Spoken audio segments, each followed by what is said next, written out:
Good evening. We're going to call the meeting in session at 6:04.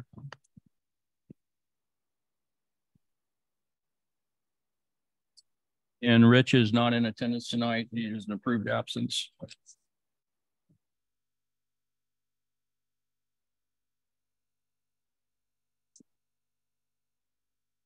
Hey, good evening, and thanks everyone for coming. I appreciate your time tonight to come out here. We're going to get the meeting started here now. Item number 1 is approval of the ACC meeting agenda for tonight, which is June 15th, 2023. We're going to have to get even closer. Oh, closer? Can you guys hear me? Now you can. Okay. Either that or I'll start yelling. Okay. Do I need to get a motion for the agenda for tonight? Move to approve. Second.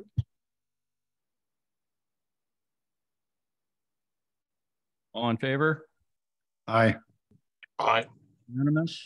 We have also, who's in attendance? Wayne? Yes. Hey, Wayne, thank you for joining us tonight. Okay, that was item number 1. Item number 2 is going to be consent agenda for the ACC meeting minutes for 6/1/2023. Anybody have any questions, comments, or concerns about the minutes? No. I'll move to approve. Okay. I second. All in favor? Aye. Aye. That's unanimous. Okay, we have a few people in attendance tonight, so I'm going to jump down the agenda and get right to our people since they're here. Oh, there we go. Now I can hear myself now. Okay. So we're going to start off with, well, we might as well go to the first one. 19 Green Hill Road. It's for the item number 8 and item number 9. Both are 19 Green Hill. One is for the setback, a variance, which we were questioning whether that was required. And then the deck addition. Item 9.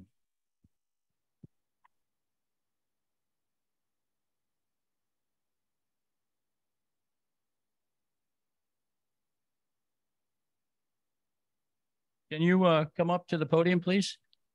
Thank you. I'm not sure we have questions for you, but in case we do, you'll be ready.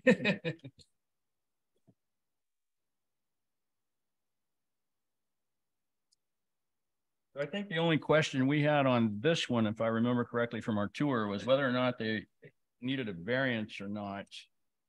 You showed on your diagram here that you were 5'2" off the one side. Is that correct? Off the, and you only need to be 5 feet. So we're fine there. And you had no issues in the back. Is that correct?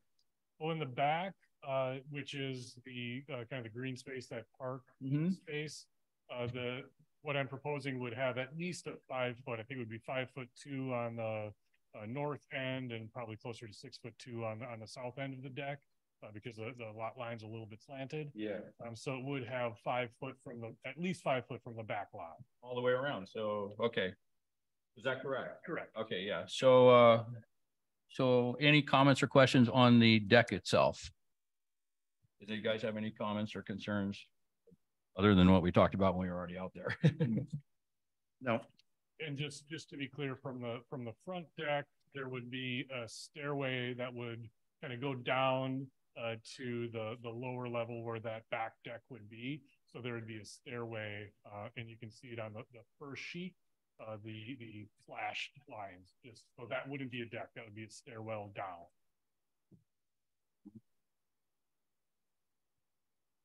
Yeah, I remember seeing that. That looks fine to me. Yep. Yeah. So if we want to make a motion, I'll move to approve. It was asked to, so there was a variance request. I want to talk about lot coverage still, or you say that? well, the thing on the variance request we had is there wasn't a need for the variance request because he's more than 5 feet off the setback, off the rear and side. Okay. So unless I'm missing something. So just for the setback, it's okay. But if you want to talk about lot coverage, it did come up that there was, he is at the lot coverage limit. Already? Yes. For 19 Green Hill? Yeah, 19 Yes. Green Hill. Yeah, so this was a new construction, and during the time there, it was approved with a variance over the lot coverage rule. So I think there may need to be another variance. So what is the current lot coverage? Let's see.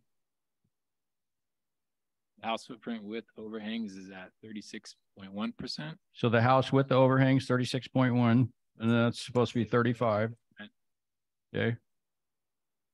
Oh, the total, well, yeah, the total impervious, and it's pretty close here, is measured at, these are on the plans, 47.9%. We're just 2.1% away from that. Yeah. Open space rule. I'm good. I think we're good with that. Yeah, we kind of discussed that briefly out site. So do we want to make a motion? I move that we approve it.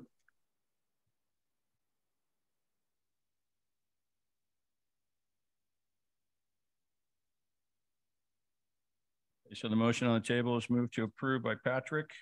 That's for both items 8 and 9. Well, we would take the variance off. There's no. Okay.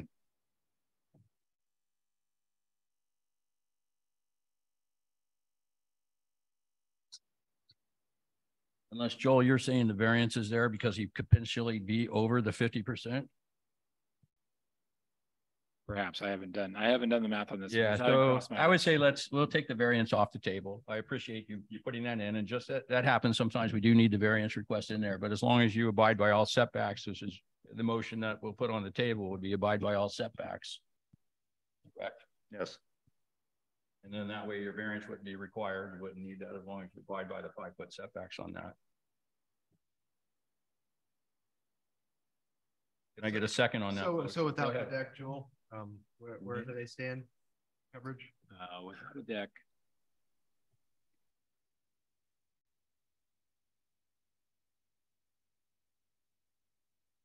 You're gonna have to do a calculation. So the deck wouldn't fall under the lot coverage rule. It'd fall under the open space rule. And right now on the plans here, it's marked as total impervious 47.9%, meaning currently there's 52.1 open space, and there's a requirement for 50% to maintain 50% open space. Mm-hmm. So the deck wouldn't be impervious, would it? No, it's not counted as impervious. ACC, Sun Valley doesn't use the word impervious. They just talk about lot coverage, and they include decks in that open space rule. Yeah, in the open space rule, but they don't count like a deck itself as an impervious surface, like a Trek deck or something like that. It does count as lot coverage, but according to Michael at the county, he said they don't count it as impervious. Yeah, as long as it's Trek's deck or something like that. So he's right at the cusp is basically what we're saying. So the motion is still on the table, as was a motion to approve by Patrick with the comments to abide by all setbacks. And then I would need a second on that. I'll second.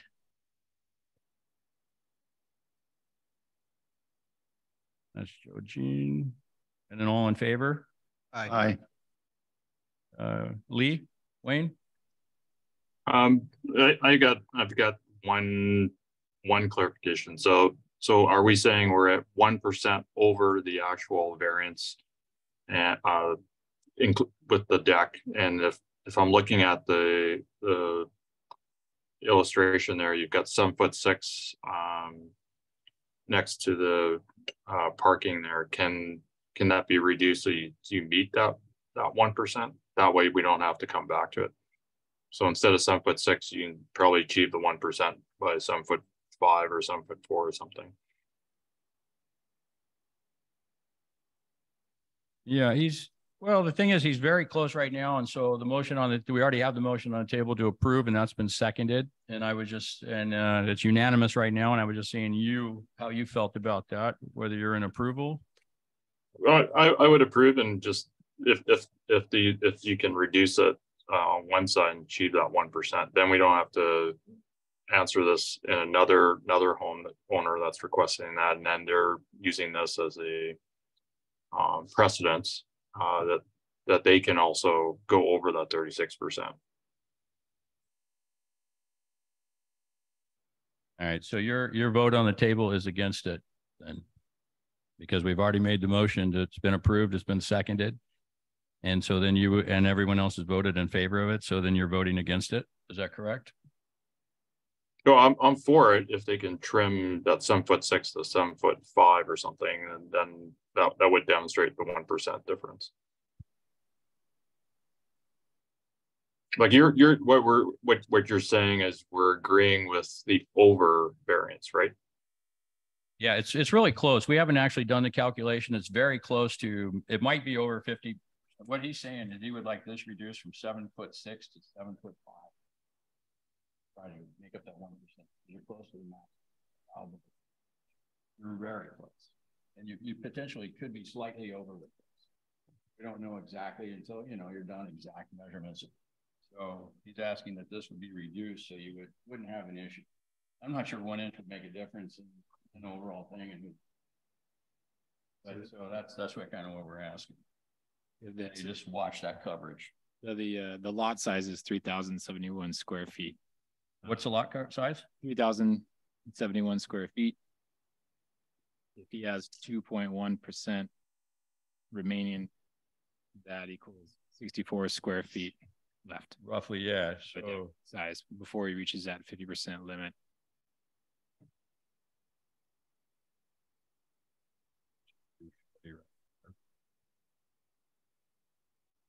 Yeah. Yeah, I guess, Keith, all I'm saying is that we're not basing based on a set of architectural drawings, right? We're basing it on a hand sketch here, right? So correct. So they may be even more over, right, at the end of the day. But I think what we're trying to make sure is we're not just basing it on a hand sketch, and then all of a sudden, final product is really more than 1%.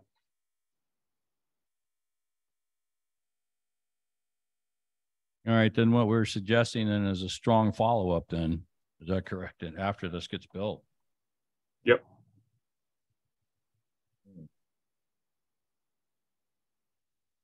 Because at the end of the day, you're gonna have to file this with the county, right? And they're gonna come back with what's the final coverage on the lot, right? Mm-hmm. Yes. So because if you sell the property to another owner, right, they're going to be stuck with that in non-compliance, right?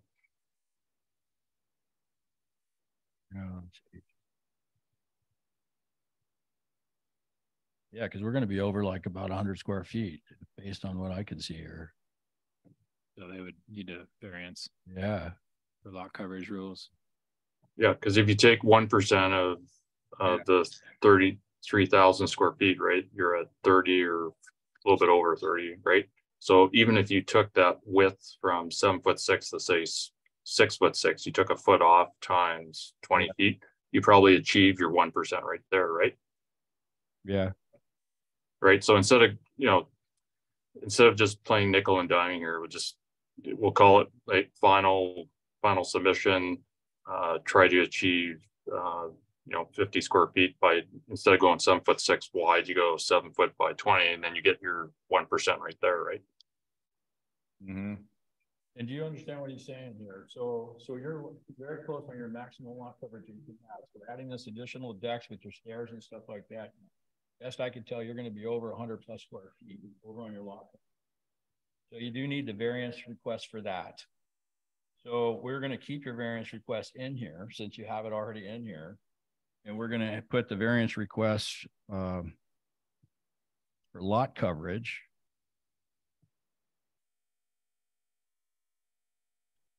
And then what Wayne is saying if you look at re-engineer this, not re-engineer, but redesign it, come down maybe a foot on the width. So instead of 7'6", go down to like 6'6" or something like that. You'll almost pick up that 1% right there alone. So you'll be back into your lot coverage. But you have to be careful that you don't go, can everyone hear me? You have to be careful that you don't go over that lot coverage. Okay, and you don't have an architect on this or anything like that, right? So that's why I'm saying it. You got to be careful that you don't. An architect would take all that and he'd look at that and tell you. So with you doing it, and I'm okay with that for what it is, but you just need to be cautious of that you don't exceed that. Okay. So should I resubmit the variance request, or is approved just with pulling that back from the lot line? That's the way we're headed right now. That is correct. So you'll be approved right now, and I'm changing your variant. You already have your variance request in here.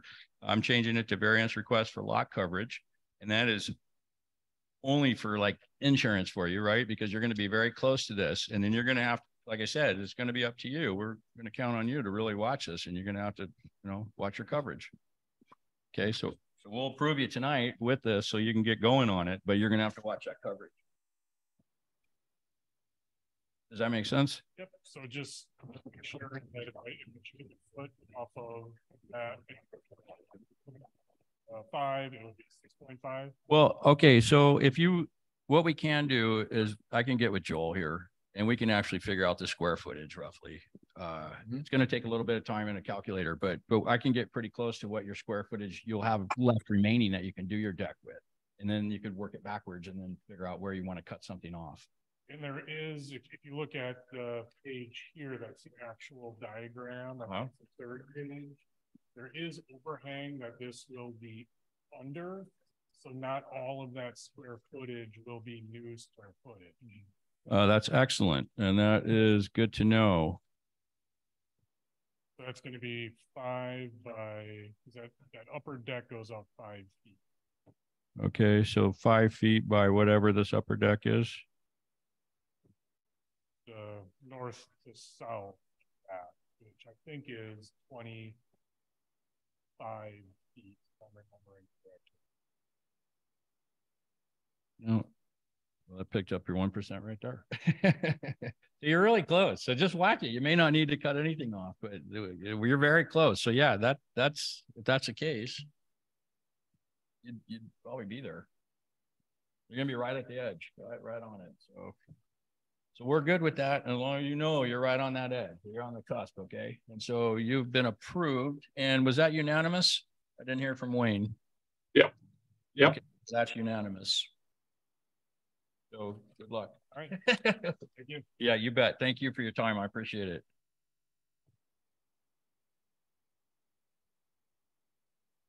Oh, that was. So we're changing setback, so it's not a 5-foot setback. It's a variant. It's a lot coverage.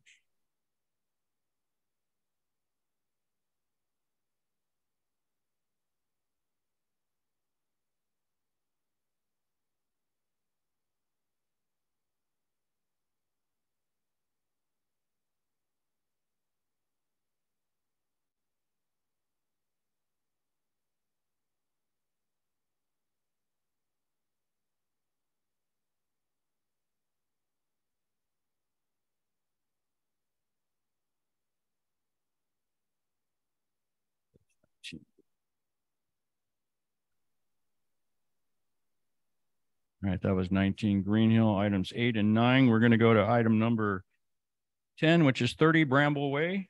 If you could come on up to the podium, please. This is for replacement of the patio. Well, it's always been a patio. It's now putting pavers on it. What's that again? It's always been a patio, but now we're looking at putting pavers. Pavers. Yeah. Yeah, but it's always the only flat spot on the whole lot. So Why is it I can't find it? How do I get out of order?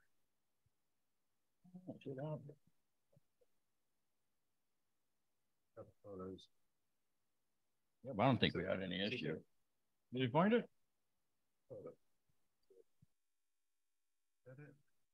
Yep. that's it. That's it. That's the last page. Yep. Hey, you guys have any comments, additional comments, questions on that?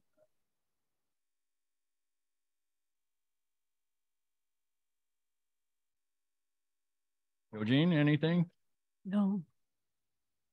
I think we're all in, as we walked it, we were in favor with it. I don't see any issues with it. Wayne, did you have any questions, comments, or concerns regarding 30 Bramble? Nope, I'm good with it. Okay, can I get a motion? Anybody? Move to approve. Wayne to second. All in favor? Aye. All right, it's unanimous. You've been approved. Thank you, sir. Thank you very much for your time. I appreciate it.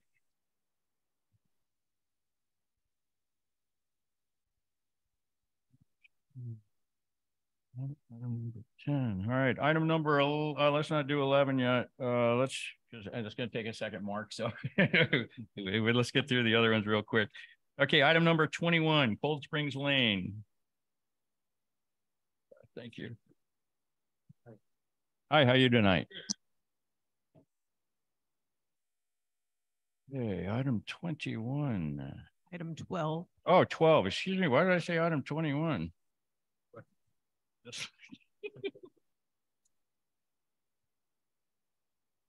All right, item number 12.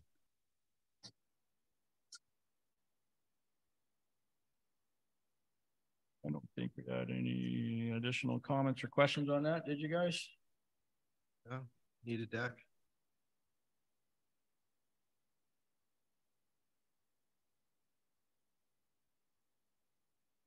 Get a motion whenever, if you guys are ready, unless you want to talk about it. I'll move to approve. Yeah, that's the one we saw the Second. rotten wood and the trash. can Yeah. and Right, all that. Sorry, that was Daniel for the second? Yeah. And Joe Jean, was that? Yes. Yeah. All in favor? Aye. Aye. Yeah, that's unanimous. You've been approved. Thank you very much. I'm glad you got that deck now. I saw how bad it was.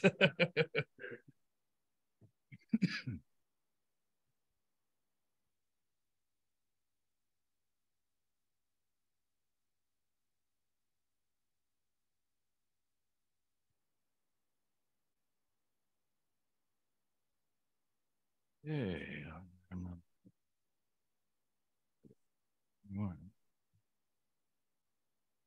Okay, item number 13, 7B Lost Lake Lane.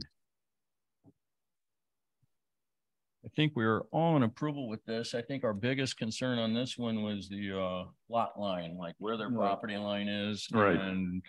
And what you proposing, excuse me, we're questioning the property line, and we talked about it there. So we need to find out where that lot line is. So we're not opposed to you putting a living fence. We prefer living fences. And we just wanted to know what kind of plant material you were thinking you might use for that. And I think you were looking for suggestions. Well, I didn't know what was Something the deer won't eat. Please speak in the microphone. That's going to, oh, I'm sorry. Can you hear me? Yeah. Know what was accepted. We were looking at options of like the arborvitaes or emerald trees that you call them. No, the deer like to eat. Got to get closer. Laurel, a fence with laurel or evergreen clematis or something that's going to stay all winter. And Yeah, I think we're good with most of the privacy, things. so- We just don't want surprises, all of a sudden you come up with grown seaweed or something like that. But, I think we just want to know what we're approving. Or redwood trees. You can't have anything No, like no. that, It's got to be something you can maintain, from your property. You don't want it to become a burden for your neighbors and things like that, obviously. Right, that's understood. And, I didn't know, like with a fence, if there's height limits, if I were to do a wooden fence, which I really don't want, and the maintenance to it, and our windows sit so high, looking down over them, a 3-foot or 4-foot fence wouldn't really do any good. It's not going to privatize anything from That's a good point. Yeah. things coming into the window. That's why I submitted the photos and videos, but I guess they came in too late, so you can get an idea of what was coming into the windows. Other than that, So do we want to approve it pending the determination of the lot line and what type of plants, acceptable plants? That's the motion you can put on the table, and that's how I would approach it for sure, because we don't know the plans and the property line has to be defined. Now, I do have, I mentioned to Georgine a little earlier, a few years ago, Sudden Valley had the driveway torn up and they added storm drains. I believe that was surveyed for that at the time. Now, I don't know if that survey would show any property corners or whatever. That I don't know. I don't know if they would even, that was for storm drain issues, I believe. Yeah. Yeah, so I don't think they. And I remember surveyors coming into both yards. Yeah. So where the surveys are, I don't know. I went to the county yesterday and asked if they had anything. They don't. Well, he just gave me a couple of. Do we have a site plan, right? Survey, not an actual survey. If you're looking for a survey that has been done, you can put in a documents record request to Sudden Valley Admin Office, and they can go pull the file on that location and see if there's a survey in there in the archives. So they can pull your file for 7B and they can actually see your plans, and then should have your survey on there, a site plan. It might. Yeah. Records may be incomplete. It's supposed to have. I thought you meant what I was talking about, the survey that I believe was done when they did the driveway. Yeah, I doubt if that would have gone for property corners when they were trying to do a keyway driveway or something like that, or a storm drain extension. I don't think they really care too much about. Yeah. It may or may not exist, but it's worth asking. All right. So then if we move to approve, then we're just like we talked about on site, we're going to move to approve that we're in favor of a living fence for sure over the wood privacy panel or something like that. We're concerned about the vegetation he wants to use for that. So we want to keep it to shrubs, things like that.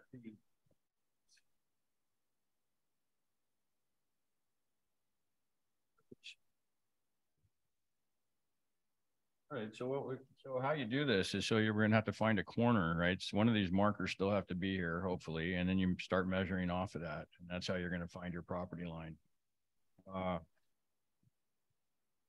Based on this, that looks like that creek was in his property, huh? It's close. Yeah, it is close. Yeah, that is close. I didn't think his property was going to be shaped like that.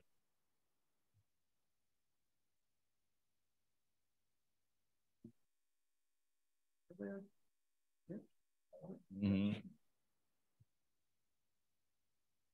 There's a creek right here, is there not? Right, that's Beaver Creek. That's reserve and yeah, yeah, exactly. I don't know why it says park. So I don't know if this was over in the ditch was there, but yeah. Well, if that was added later. So since you have this, you need to find this out, or if you can't, then you need to hire someone to find. You're gonna have to. Yeah, so yeah, I think I had a similar situation when we were trying to put a fence in, and we had to identify the endpoints, and we ended up getting something from hardware sales, a little, like a metal detector thing. Yeah, to help you locate where they are. So you could try that. When they did driveway, they put a stake the other side of the neighbor's property. They put a flag actually the other side. Ditch. What's going to pull it up? Yeah. Yeah, leave. Okay, we need to move on. Yeah. So the motion on the table is what I've had based on what you said is move to approve with planting material right now to be shrubs, unless you want to do something different, but shrubs should be fine, right? So get you high enough, right? Yeah. Okay. And then you must stay on your own property. And did you have anything else you wanted to add to that? Does it have to be 5 feet from the property line? No, it's a living fence. Okay. Okay, because that's what I was going to mention. You mentioned if I couldn't do the 5-foot setback, that I may have to submit or ask for a variance. Yeah. That's if you were going to put like privacy panels or something like that, like a wood fence, 8 foot by 6 foot or something like that.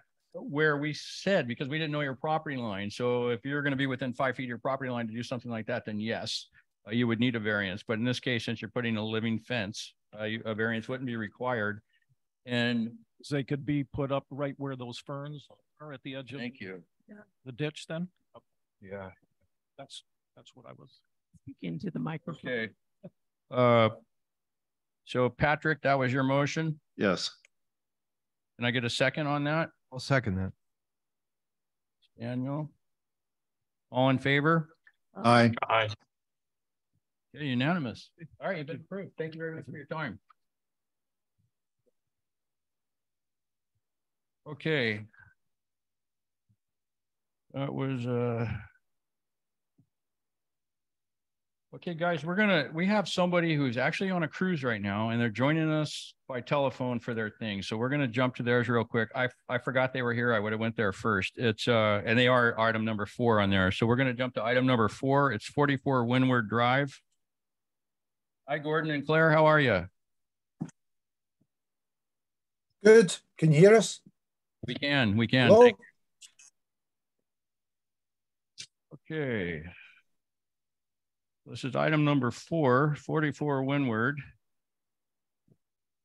This is the detached garage. So Gordon, I sent you an email. Did you happen to get that? I didn't know you guys were going on vacation. Did you happen to get my email? Yeah, I responded. You were wanting me to move it further down the driveway or get rid of the flat apron in front of the garage. Yeah, and I replied pretty much straight away. I can't hear what he's saying. Can you hear me? I can't. Hello? I just can't delineate what you're saying. Exactly what. Yeah. What? Yeah. Okay. So I'll speak slowly. The connection on this isn't terribly good. Well, hey, so I replied Gordon, to your email. Let me just say something real quick, because we all walked your property and we actually spent quite a bit of time on there looking at it. And I believe we're all in agreement. We like the direction that you've turned it. We like the revised drawings that you've sent in and stuff. We still have a problem with the overall height of the structure. I sent you an email asking to see what you could do. I know you're an engineer, so to see if you could reduce the structure height, come down a couple feet. Actually, I posed it as, what could you do? What could you come back and do for us? Could you drop it a foot? Could you drop it 2 feet, 3 feet? I don't know. And we came to that conclusion. Well, like I said, we spent some time on the property. We walked around. We do want it lower. We think having 11-foot flat level driveway in front of your garage is fantastic. We'd all like to have that, but it's just doesn't seem reasonable. And if you got rid of that 11-foot extended flat area in front of the garage, you would be able to lower the garage at least a couple feet, at least at a minimum, even more, depending on how much of that flat area you were willing to get rid of. And that's kind of where we all are right now. I believe every one of us are kind of unanimous in that feeling. So if you could address that, that would be great. Can you hear me? Can, yes. Okay, so I replied to your email and I just don't see a way to do that. If I slope that driveway, slope that piece in front of the garage, then it really restricts the height of the vehicle I can put into that garage. I mean, it's pretty obvious in my carport that when I drive down, I mean, it's fine because it's so high. If it was the height of a garage door, even my Jeep might be a little bit tight under that, the aperture. So my garage. Yep. You could have a higher header. So my problem with this whole thing is, Keith, that I've gone back and I've looked at the videos of the last 2 meetings, and 4 weeks ago, in this very room, I did some red lines and I showed you to them, and you told me, in your opinion, I had a 95% plus chance of being approved by you. Richard was very, the committee raised any objections. So I changed, and I've already got a bill from the county, and I'm going to get bills from my architect and my structural engineer. And then 2 weeks later, 2 weeks ago, we had another meeting, and suddenly people who had been in that same meeting were raising objections, and we're talking about abstaining, only abstaining, not voting against. But you didn't, by abstaining, it meant you didn't have a quorum. And you were going to try and get the committee together to try and get a quorum and see if it was going to be passed. Obviously not very hopeful the way it's going, but I just feel very aggrieved that I've gone, and I did reply to your email almost immediately. Gordon, we can't decipher what you're saying. None of us can. You're breaking up. I told you Yeah, why you're I breaking didn't up a think little bit here what and you're there. proposing. Okay, I'm sorry. Okay, could you not hear any of what I was saying? You hear him? Can you translate? He's just saying that No. he's upset because he thought he had a 95% chance of getting this through based on the 518 meeting, but on the 6-1 meeting, not everyone was here. People who were here suddenly, in his mind, Yeah. And you didn't want to deny it, so you said, "We'll wait till we have more people here." Yes. Okay. Thank you, Gordon. No, I understand what you're saying through my translator here, and I totally understand. I understand that. And just out of curiosity, really quick, let me get Wayne's opinion. Wayne is online here. He wasn't at that meeting, and Rich, unfortunately, is still out, so we won't have his opinion either, Gordon. But Wayne, can you chime in on this one? This is 44 Windward Drive, the garage extension. Yeah. Or garage. Yeah. So I responded probably consistently twice, right? So I'm looking at the header, and I just listened to the owner stating that they got to get their vehicle to the maximum height there. If you take that line that's drawn on there, just a little bit above the apex of the home, that header is not compromised, right? If you change instead of an apex roof, right, I suggested just the single slope lean-to type roof, and you've achieved it. You're not going to compromise the header there, right? You're going to be able to put even a taller door if you wanted to achieve the scenario that the owner is describing. So that door is your problem. It's not the header, right? Like, you just change the roof to a lean-to or a slope one side, and you've achieved it without compromising the header.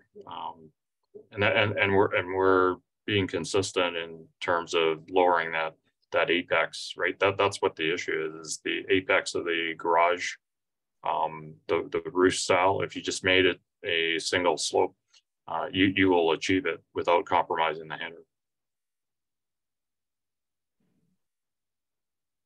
And Gordon, did you hear Wayne? So you and Wayne yeah. talk. You so guys are if I look on the front elevation,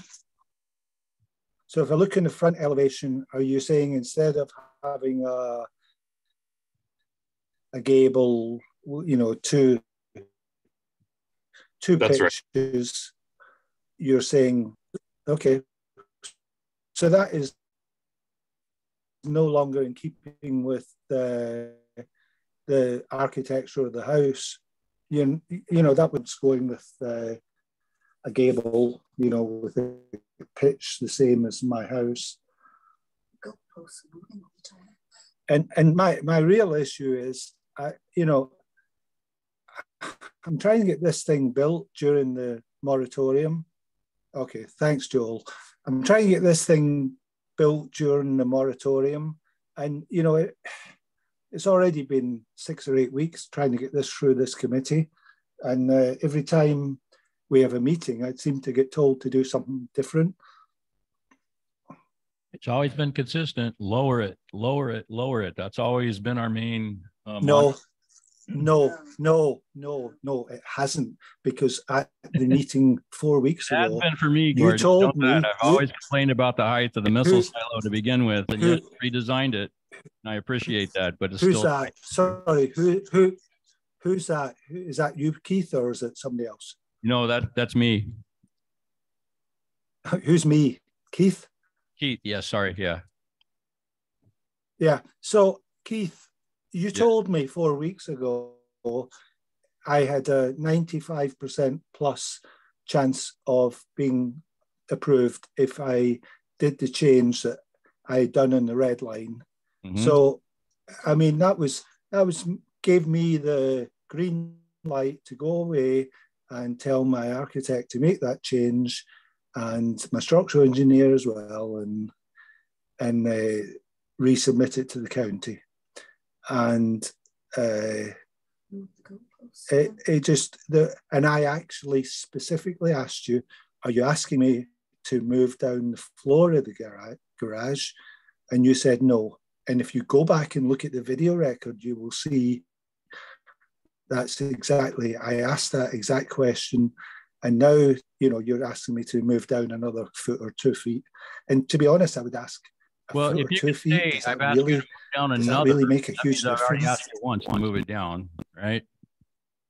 No, that's not fair. Anyways, Gordon, so the bottom line is, I appreciate, like I said, what you've done here, but having 8 foot of fill and your garage sitting on top of that, basically your garage floor lined up with your fascia on the front of your house is the unacceptable part. And the only reason why you're doing that is so you can keep 11 feet of flat driveway so you don't have a slope going into your garage.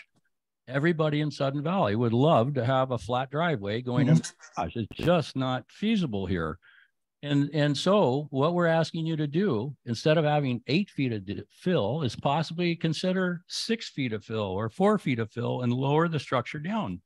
And you are 95%, Gordon, you're there. You're 95% there. The redesign looks good. Everybody's, as best I could tell, is in approval with everything except the overall height.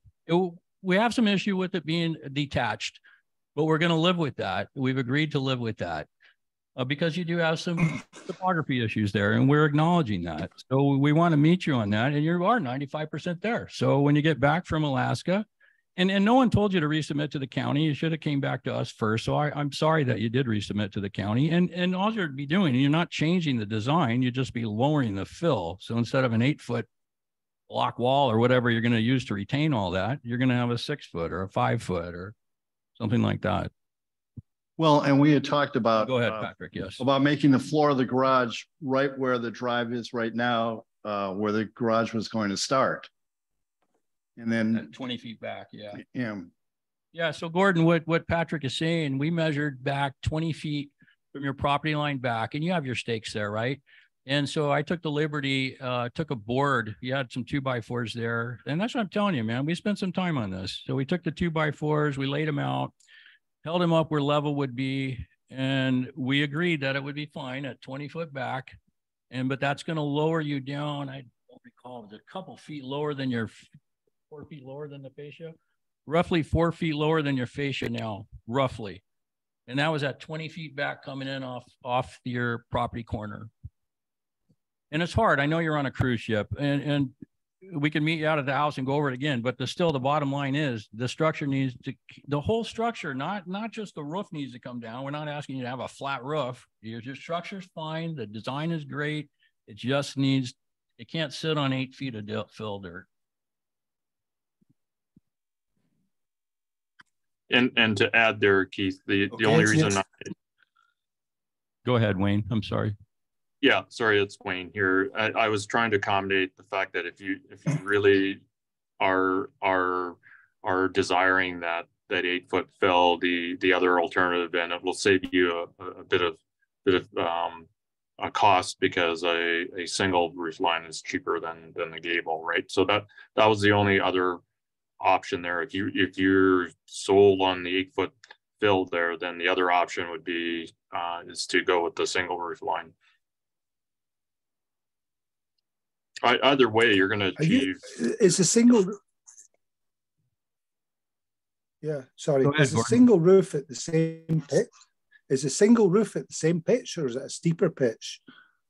No, it's you can go as low as you can, just with you know, making sure you're within structural needs of snow loading, right? And there's a lot of single line roof lines around the valley there, and it's you can achieve your lower roof line quite easily with that design. And you'll get your 8-foot fill out of that for sure. Yeah, I guess I never quite understood why you were so determined. I mean, determined after the fact that you told me my design was acceptable, but why you were so determined to make me push it down further. I still don't understand that, and why, you know, nobody should have raised the objection at the meeting 4 weeks ago, and then 2 weeks later, there's suddenly people are telling me the whole design is bizarre. You know, it's I really have a problem with the little bit of a mercurial nature of the committee, and I realize I'm going nowhere here. I guess I'm probably just going to nix this whole project because I don't think I could be here, you know, at the end of the summer still playing around with you know, new variants because somebody didn't like it, not because I'm not meeting the ACC guidance, just because people don't like it. It's a personal opinion. So Gordon, so is there a desire to have your roof higher than your home? Is there a reason why you want the garage height higher than your home? No, really. It's just it's a way. I guess it's just the way that garages generally are, and that's the way the architect designed them. You know, it's pretty normal to have a distance between the top of the door aperture and where the soffits are. So really what you're saying is it's not really your choice, right? You're saying your architect presented it to you without thinking about the fact that most homes are not superseded by their garage height, right? The living roof line in your architect's opinion is more desirable to have a garage height that's higher than your living space. Is that what your architect presented to you? No, it's really, she's just she's designed it around the topography of my lot, and you know, for me to get a reasonable width garage that meets the requirements, you know, the setback requirements, that was where she put it. And I mean, I agree with her. It gives me the ability to get around both sides of my house. You know, that was the ideal place to put the garage. And we wanted to, if we could avoid the very steep driveway we have at the moment. So she's put a bit less steep driveway. She's put the apron in, which is, you know, what you would normally strive to do in any new construction, you know, which doesn't have any restriction on the height of your vehicle. So she's just designed it as you would to get an optimum design. Not realizing there was this feeling that you should go out your way and strive to get the structural height down. I mean, it's a topographical issue. It's, you know, Okay, it is a topography and it isn't. Can you guys both, Gordon, can you see the screen here? And Wayne, can you see the screen? The projector screen? Yep, I can see it. Okay. Wayne, can you see it? Yep. What? Right, I'm going to walk up here. Hopefully you guys can hear me. This is roughly the elevation of this. Is that correct, Gordon? I'm sorry. I guess I was looking at the drawing that you guys have put up. These are your stairs about now. Resisting stairs. The driveway is currently that elevation. So what you want is to let it flat. Go into your garage. I'm suggesting you lower your garage down to this elevation. There it is, 8 foot of fill. Lower it to this height, somewhere in here. And yeah, you're still going to have a little slope to get into your garage. It's not going to be flat, but it's not the end of the world either. Yeah, I guess I can't see what you're doing. Sorry, I can only see the end elevation at the moment. Well, so as the thing is, Gordon, unfortunately, as it stands right now, and we're all, I believe, unanimous, we'll find out in a second, that this project is not going to fly the way you currently have it designed, and only because of the driveway situation. I understand you want a flat driveway. We all do, but it's unrealistic. I think you could easily lower that house and meet us, your garage, a couple feet. And yes, you'll have a slight slope on your driveway. But then it's a win-win. You got your house, you got your garage, you got everything, and you've satisfied Sun Valley's request. Yeah, and if you told me that a month ago, I would have done it. Gordon, I did tell you a month ago, and at that time, you flat out go back and anything is what you told me flat out when you had that designed as a missile silo when it was 6 feet taller than it is now. You told me you weren't that was, you were just going to forget it. 6 weeks ago. Well, that's 6 weeks either ago. way, that was it is. But enjoy your vacation, man. Don't let this bother you. And then when you get back, give me a call and we'll go over it. Yeah, well, actually, I was talking about 4 weeks ago, not 6 weeks ago. If you go back and look at the video record, it was very clear. Okay, Gordon, if I made the changes, we don't need to keep cashing this out. There are other people that have been very patient waiting.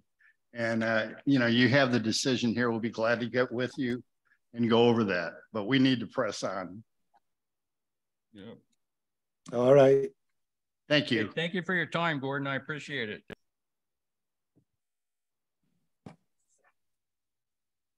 All right. So the motion on the table then right now, or my suggestion would be we defer this.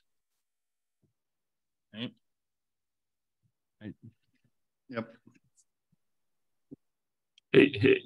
Keith, I would defer and recommend that the owner be represented or have their architect with them next time, because it seems like the message never got through because the first drawing that I saw was clearly way over the current heights that's being presented here, right? Yeah, that's correct. And actually, I spoke briefly to that architect, and they had never even visited the site. So they were asking me where it was, why it was so high. And I just said, well, you need to go look at the site. Why are you asking me these questions? Yeah, so that's what's very clear now, because after questioning the owner in that discussion, it's clear to me that the architect doesn't even know what the area looks like. So just by finding out why the architect chose to make a garage roof line so high in the first place, was there a desire for something, and we're not clear, right? So maybe defer with architect to show up at the next meeting. All right, very good. That's the motion on the table, defer with owner, representative, or architect at the next meeting. You can't defer. What's that? This was tabled, and so at this point it's dead. He has to resubmit. He was tabled last time? Yes. That's what it shows on here. I thought we deferred him last time. You used the term tabled. I did? Yes, sir. All right. Is Gordon still here? Or did he leave? Yeah, he's gone. All right, Gordon. When are you coming back, Gordon? He's gone. Oh, he's gone. Okay. All right, we're gonna have to talk then, so I can get him back on here. We don't want to do that. So what is the motion tonight? And denied as submitted.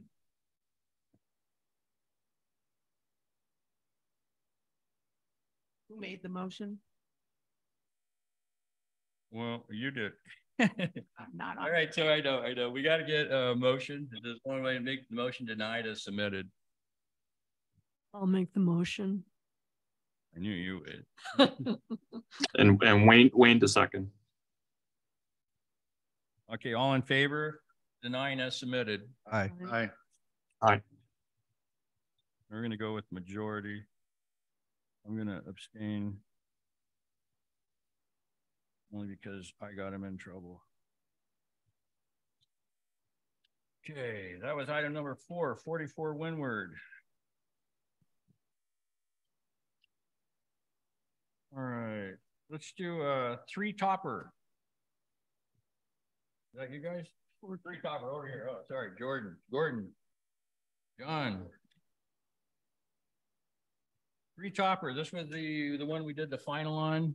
We went out and did the final on, you and I had the question on the stormwater system in the back, wasn't hooked up. You were going to contact the county on that. I can speak to that a little bit. Okay, great. Go ahead, John. Go ahead, John. Can you hear me?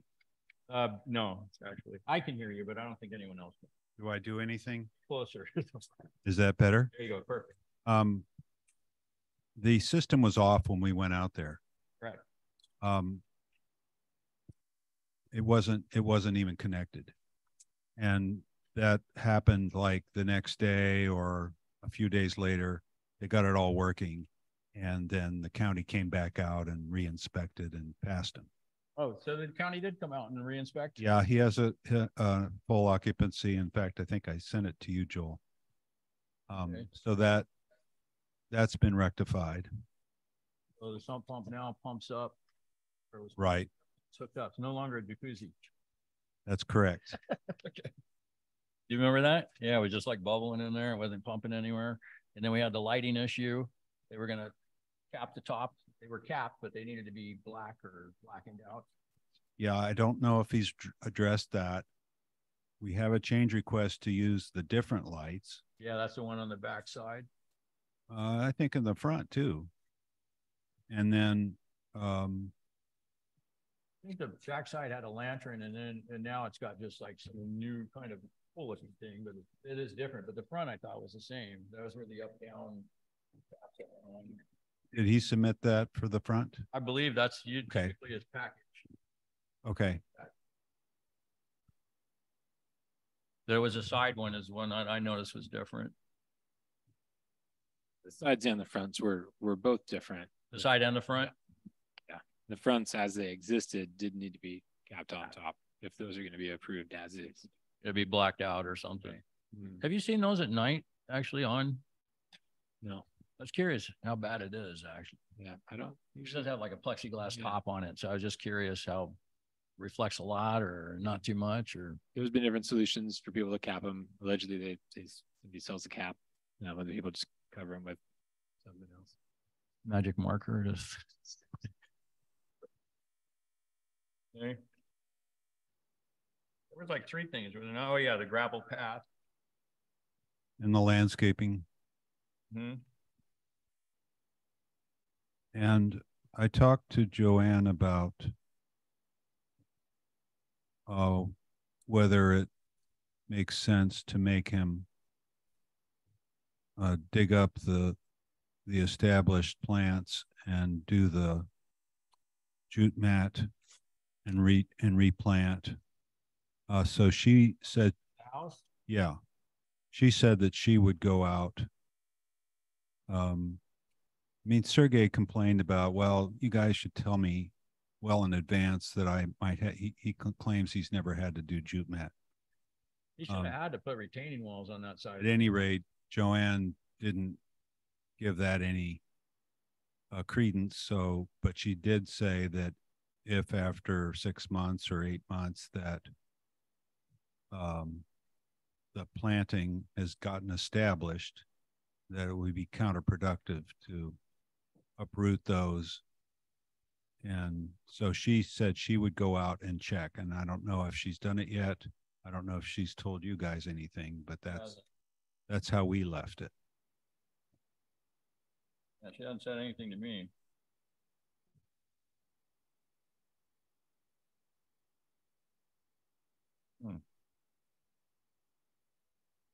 Well, that's actually concerning because so I had a problem with the sides. That, in all honesty, that should have had retaining walls. We should have caught that in the original design. That needed retaining walls down the side of that. Joel, did you look up the original design on that? Did we not request retaining walls? I'd have to dig into it. I'd have to go look at I guess, and see what was said during the meeting. Yeah, I'd like to know that because we were pretty intent on that for a while, looking at it like closely scrutinizing because a lot of these were getting like ridiculous drops, you know, and it's just crazy. And so we started looking at adding retaining walls and requesting retaining walls. So I was just shocked when we went out there that there wasn't a retaining wall there. And I thought that was one of them that we asked for retaining wall. And I don't remember, to be honest. So it's something we will have to look and see. Have you given an occupancy permit on this? I have received it from John. John, it is, the owners have moved in. Is that correct? Sorry? The owners have moved into the house. Yes. Okay. So they've already moved in. Right. Did you give your occupancy final, or do we just go by the county? No, we don't. Well, Sun Valley's final does require county final as part of that, but as it currently stands, this final has not been finalized by Sun Valley until these construction change requests get approved, and I guess we'll wait on Joanne's determination. Okay. For the house. So but that's it's currently not Sun Valley finalized out yet.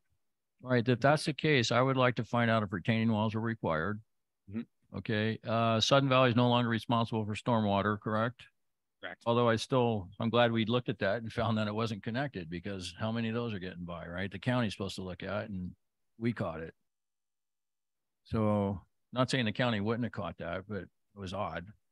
So I think for me, I would have trouble going forward with just approving this blanket because we don't know if Joanne has looked down the side. Joanne hasn't said anything to me about it. I still have an issue whether there was retaining walls there. We also had an issue with that fallen tree that was across the property line. It went from his property. We were trying to determine whose tree that was. You remember that, Joel? Yeah, that tree, whether it was on Sergey's, is it Sergey, right? Sergey's property, or whether it was a house next door and the tree fell to Sergey's, or Sergey cut it and it went the other way. That had to be determined because that tree should be removed. So there was a couple issues. And so I want those things checked into. I'll try to go out with Joanne when she makes the site visit, and we'll go around together. Yeah, and find out on that tree, what the deal is on that. So for me, I think we need to defer this, until our next meeting so we can get clarification on those issues. Well, do we want to? There's 3 items here on the construction change. Yeah. The light fixtures, the gravel pathway, and the landscaping. Well, the light fixtures wasn't corrected yet that we know of. So we'll just take note of that. Light fixtures. I have not been called out again for a reinspection. Okay, so that would be one we're going to check. And then 2 is retaining walls. I'm just going to make notes as we're looking. I know we're going to approve probably the landscaping and the path and that. That was not an issue for me anyways. So the lights. Lights, I still have an issue. You have an issue with the light itself, or just the cap. top, the cap? Okay. Yeah, the side light, I didn't mind the side light. And I don't think anybody else saw it here. I was the only one, I think, that saw that. And that was fine. It's a new style, new fixture. I've seen it come up, but there's another new package that's coming up that's got those lights on there. So I think that's fine.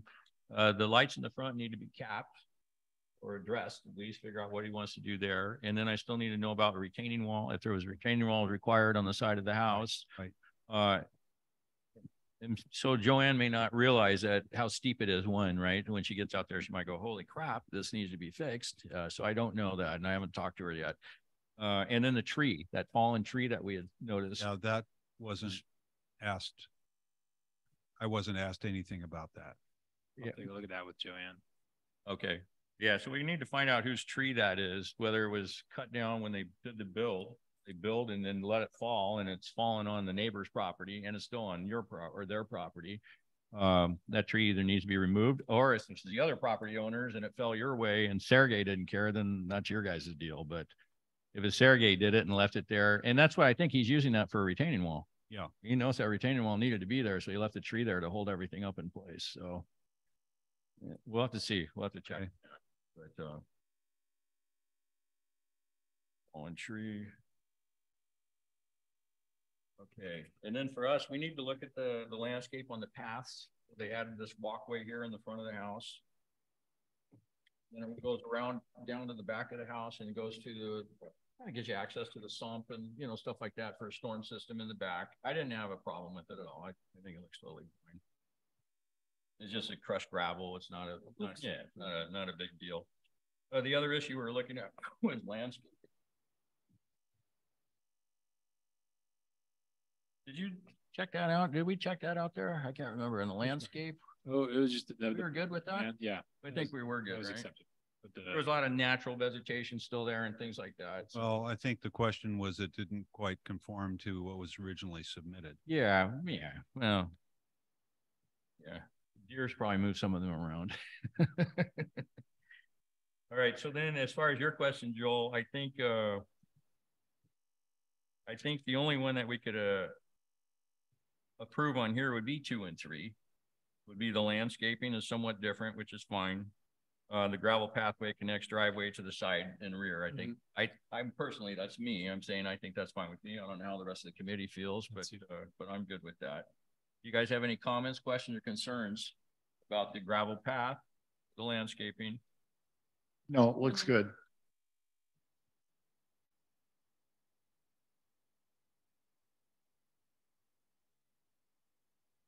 Daniel?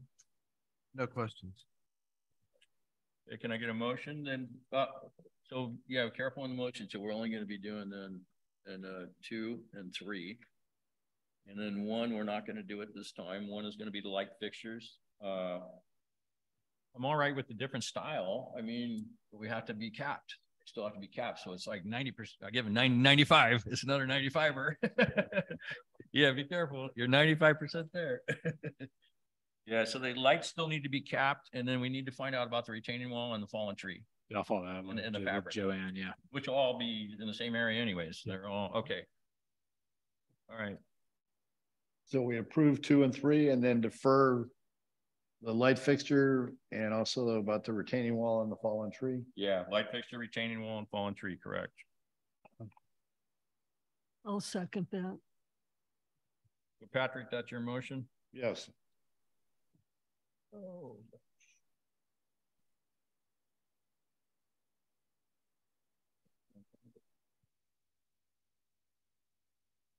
What item number? 14. Oh, here it is. Patrick, Georgine. Okay, so top light fixtures. The front light fixtures. Or any of those that are on there that need to be capped. I only saw the ones in the front. They may have them in the back as well, but cap light fixtures. Check, verify. Need for retaining wall, or if it was not need. Verify retaining wall requirement.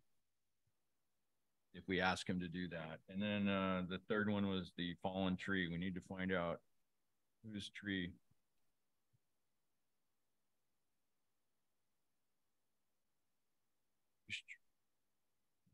Okay, all in favor of that motion with those comments? Aye. Aye. Aye. All right, that's unanimous. Unanimous. Thank you, John. You have another one here, or is that it? No. All right, thank you, man.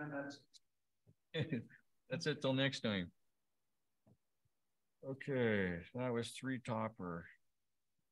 Okay, 18 Western Lane, new construction. Oh, I'm sorry, guys. Like patiently waiting. I appreciate everyone's patience tonight, man. Thank you. But as bad as this is, believe me, it could be worse. Okay, 18 Western Lane is new construction, and what it is, it's actually just a reapproval of an existing approval. Correct. So they were unable to build on time. And if you could kind of explain what happened, what transpired, and I'd appreciate that. Well, we're first time. Make sure to get close so we can hear. Okay. We're first time home builders. So we were given the wrong advice to submit to Sun Valley before our natural resource assessment was approved. And it actually was approved well after, like, last year. So we missed the building window because of that. So we shouldn't have submitted. We prematurely did. So. And we had to also find a new contractor, which we just found, and he's amazing. So we can move forward. All right. So you submitted to Sun Valley before you're having the wetland was holding us up. So we weren't able to build. We actually just finished up the recorded documents with the courthouse. So finally it's done. And we can now have a building permit approved just this month. Okay. And did you have a letter or something that you have for us? Sure, I have a folder, and I have also the building permit and everything in here. So okay. Yeah. So my only reason why I'm asking for this letter is because you have extenuating circumstances, and my understanding is you had to resubmit your fees, repay fees again. Correct. You paid originally, and because you passed your time frame, you had to resubmit again and Yes. pay again. So yeah, I want some verification of that, and I think you have that with you. Mm-hmm. And then I will address that with Joanne and the board. Because Joanne doesn't have that authority directly. It'd be something that we would do together with the board, and the board would make the final decision on that. I appreciate that. Thank you. Yeah, you bet. And then for you guys, I don't know if you had a chance to look at everything, to review the package and see if you had any questions, comments, or concerns. And like I said, it was already previously approved. We're just kind of going through it again, and hopefully they can get started this time. Well, you have your. Is this the same structure that was approved? It's just in a different location? No, it is the exact same location, structure, just different contractor. Okay. Yes. So it sounds like you had to work with the wetland area. What mitigation did you do for that? Yes, we actually bought a second lot, 29 Rose Ridge Loop. Okay. And it'll be hopefully donated as a nature preservation. I have another letter for that, if we could have help with that too. Yeah, we've owned the lot for about 2 and a bit years. So we've been paying 2 dues. We'd appreciate some help with that as well. Thank you. Say Keith, it's Wayne. Is there a reason why the yellow highlight is on insurance? Like what was the point there? I'll let Joel respond to that. Where was this? The highlighted on your front page, proof of insurance highlighted. Oh, that's the contractor needed to provide insurance. That is highlighted in general, I believe, on this. I didn't highlight that. Oh, it's always highlighted? I don't know. I don't think I've seen it highlighted before. I was kind of curious Maybe too. It's not. I was like, proof of insurance. I did not highlight that, but John, he does have the correct insurance. I know that. Yes. This looks like it was a scan, so somebody highlighted it and scanned it in. Yep. So they have their insurance, Wayne. Okay. Yeah. I was just trying to associate that's proof as to why this is coming before us again. But yeah, I'm good if we have a copy of that. Okay. Can I get a motion? I get a motion? I move to, what are we doing? You move to approve. No, just move to approve. Yep. Wayne to second. Yeah, that's Patrick. And then Wayne for the second. All in favor? Aye. Aye. Okay, it's unanimous. And then don't forget, the only comment on this is that I am going to be going to the board with an appeal request for the fees to try to see if we can work out something to get those either reduced, removed, or whatever I can do. Thank you. I really appreciate it. Okay. How much were the additional fees? 35. 3,500? 3,500 times 2. Times 2. But I only paid it originally and then had to repay after submitting again. Oh. So Yeah. Whatever you can work out would be appreciated. Yeah, Thank you. Yeah, I bet you would be happy. Yeah, yeah. So, and did you have that letter? You had a letter, did you? The insurance is there and the scan of the two. How many copies do you have? You can just have. And then this is the letter for. And that's for the board. Okay. Thank you. All right. Thank you guys. I appreciate it. Okay, so that was 18 Western Lane, item number 15. And then now we're on to item 16. You guys, Gray Birch, right? Oh, poor Mark. Good evening. Hi, how are you? You got to get close to that thing. It's hard to hear. Well, when I talk. Okay, so 15 Gray Birch. So this one, I have a question for you. I had a couple of questions. I was confused by your variance request at the front. Because it says, I am requesting that a setback to an unimproved right-of-way remain at 7 feet, not 20 feet. Remain at 7 feet. So you're saying it's 7 feet currently?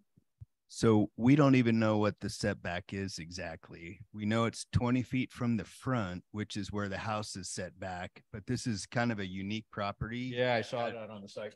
We walked it actually. It's got a double access, which it's my son's property over here. He purchased it. And that was one of the reasons why it was appealing, is the fact that it had the access from the top and the bottom, which I think is very unusual, that it has that dead end road down there. So I think Joel, my son, and myself both tried to clarify what the setback would be from the bottom, which is the north end of the property from, I think the street is called Summerbell. And we were just trying to figure out what that setback was. And then Joel, you recommended to both my son and I that we just apply for a variance, because I don't know that you knew what it was, or I didn't know what it was, or we weren't communicating very well. But I think just the uniqueness of that property and the fact that the people from that Summerbell Drive lane, the houses are distant from this lot on Gray Birch, and then the street dead ends. And then when you cross that other right of way, which is unimproved, the distance starts to really grow. And I thought it would make a lot of really good sense, just as a means to, I guess, be a good steward of the property, not to extend the drive, just to keep pushing that building back when it was unnecessary. Because not only are there very few houses at the end of Summerbell, but then it's abutted to the Stimson Nature Reserve. And, I don't know. My thoughts are that properties are going to get developed. So if there's any opportunity to reduce the impact of that development, it would be, wise, or it'd be a good steward of the property. And, I guess we could go into a long. No, this is not right, because I'm wondering how we got approved for a detached garage. Okay, so this has not been submitted with full plans yet. This is a variance request before a submittal. Yeah, we're at the early stages, so we didn't want to apply for a permit till we got this figured out. So my question is, where did we decide that we could put an accessory building? We haven't decided yet.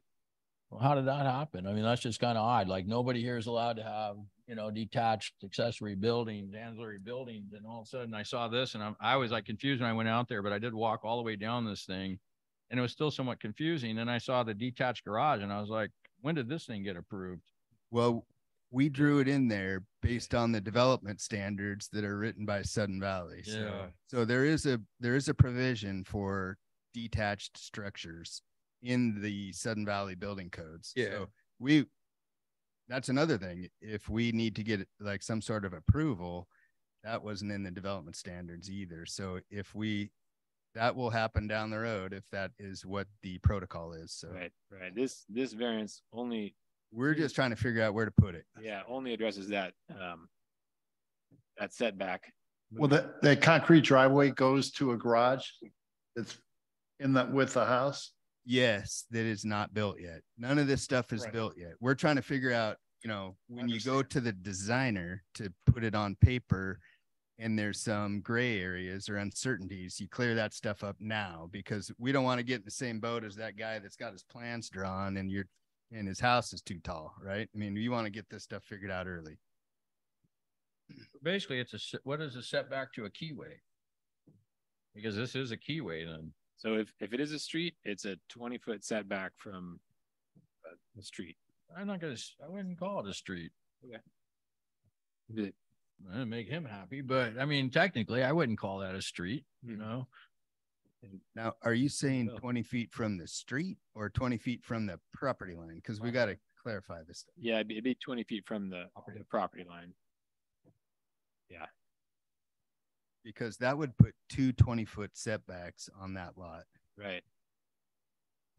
You have no intent of developing the street. Is that correct? You just want to basically have access to the front of your house from the existing cul-de-sac. Right. Then you want to gain access to this back garage area from this other street. Yeah, we have no intention of developing that road. We would put a driveway in there, like a private driveway. So it's kind of like that's the right of way beyond the asphalt would be a residential style improvement, not a county road type of.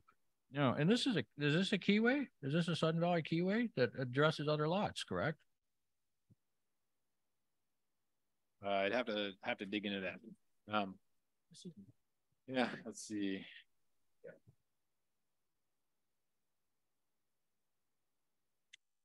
Hey Keith, when you guys walk this, yes, right? It's this driveway doesn't exist, right? Correct. Okay, so that square that says Somerville, is there a structure right there? Because I'm looking at Google, there's nothing there. It's kind of odd. There was a few houses. I didn't go to that street back there. I walked down and there's a few houses back there. It's kind of odd area. I don't quite see the keyway like delineated as we walk down it. Okay, so this what we're reviewing tonight, or what we're looking at, is a proposed private lane, right? On the property, or is it outside of the property? Like is this surveyed? Like this right away? I'm trying to look right now. I thought it was a keyway that serviced other lots. But yeah, I wouldn't look at it that way. I was looking at it as it's somebody's lot, right? Like if you went and got it surveyed, there's no way to show up, right? What lot is he?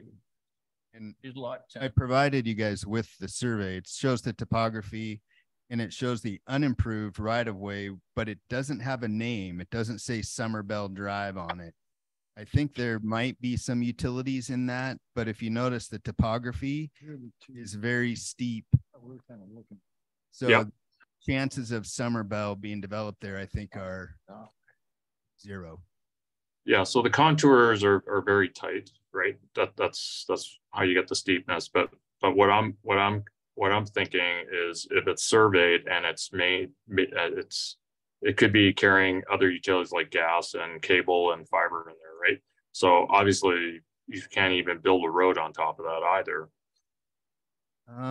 I would disagree with that. Utilities go under roads all the time. And what type of material were you planning to put? Whatever is standard for a residential driveway. I mean that. So concrete or blacktop? You know what we were really thinking about doing is some sort of impervious block to minimize the amount of pervious surface. But it would probably be some combination of gravel or these block style. It's blocked right here by the pop-up. So here's the unimproved right of way. This is Sudden Valley owned lot. Here's the lot 10, the one in question, the Summerbell Lane. Coming up through here. I think he is right. I not possible, but I would be surprised. Where's that road stop? Right there? Summerbell. And yeah, so this is just I've been out here not to visit this property, but this is just a cul-de-sac that ends essentially. And Somerville comes over here. Let's see. This is his lot? No, this is his. It could be the old plat with an old name right here. It is 10. Yeah. Yes. Don't look the same. So it looks like Somerville comes up to. No, it's not showing up on, there it is. Comes up right about in this area. Right at that corner. Somerville. I can't see your pointer there. It's just right where this box is. Yeah. I think that's a fair estimate.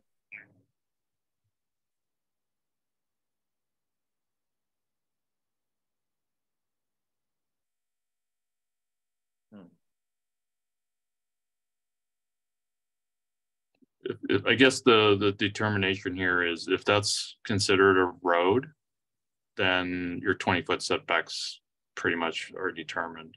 Yeah, that's apparently what it looks like on the map here, that it would be considered a road.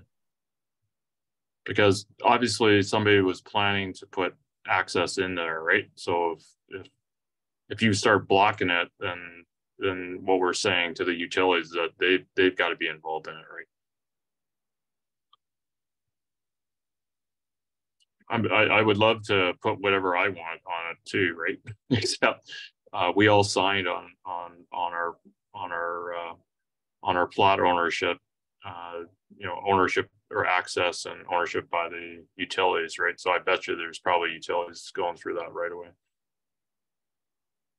So I think that's somewhat of a moot point because the house theoretically could be put 7 feet from that property line as long as it was 20 feet back from the cul-de-sac.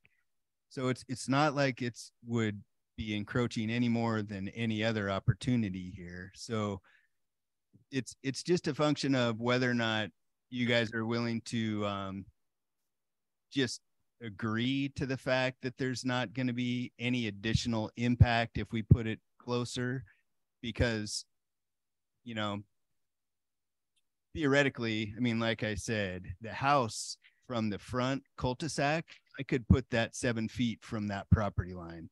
So it's the lower access. That's the only thing is it's kind of like a, I don't know, not a catch-22, but it's, you know, could go either, just how you name it. It's kind of semantics, I guess, at this point.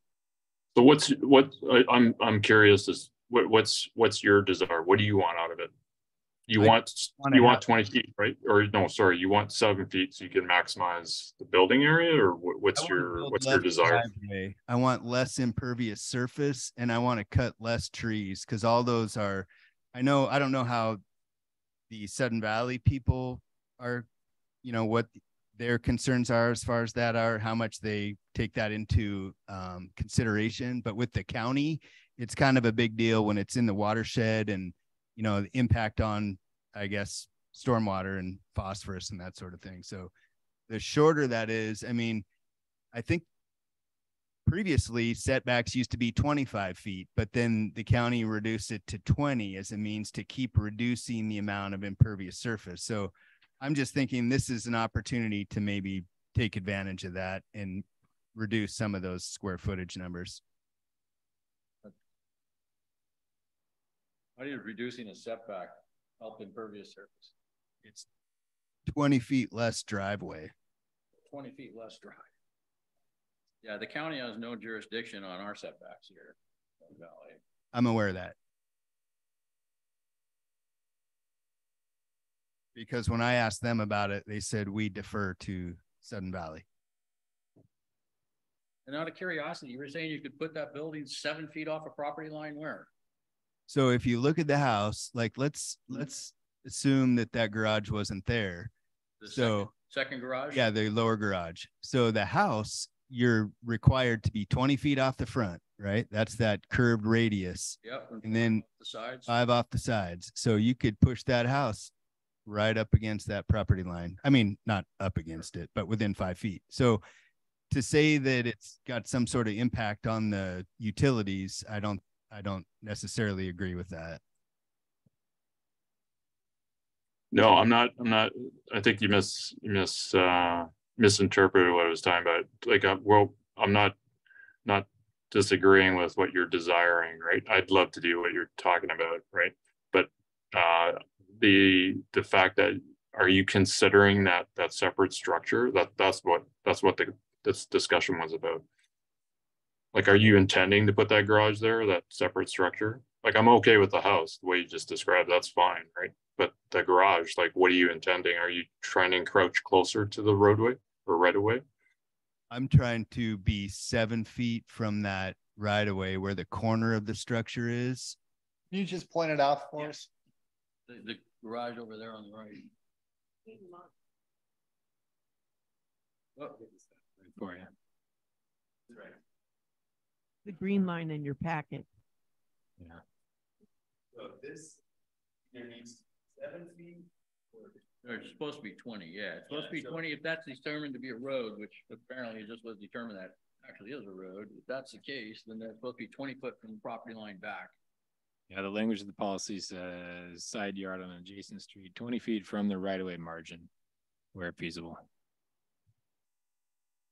Yeah, so it'd be from his property.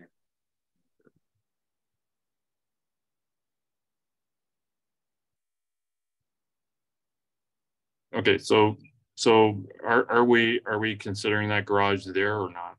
I think that's the question. The house is okay the way it's drawn, right? Yeah, the house is fine.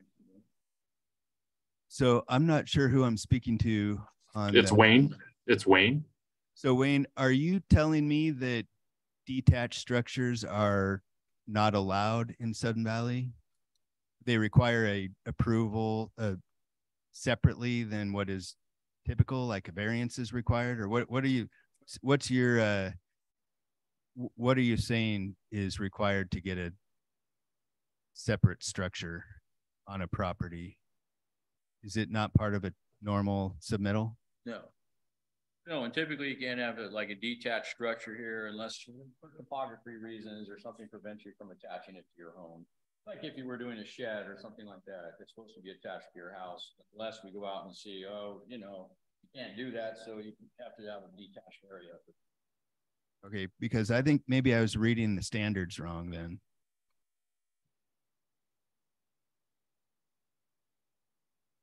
How did you read it?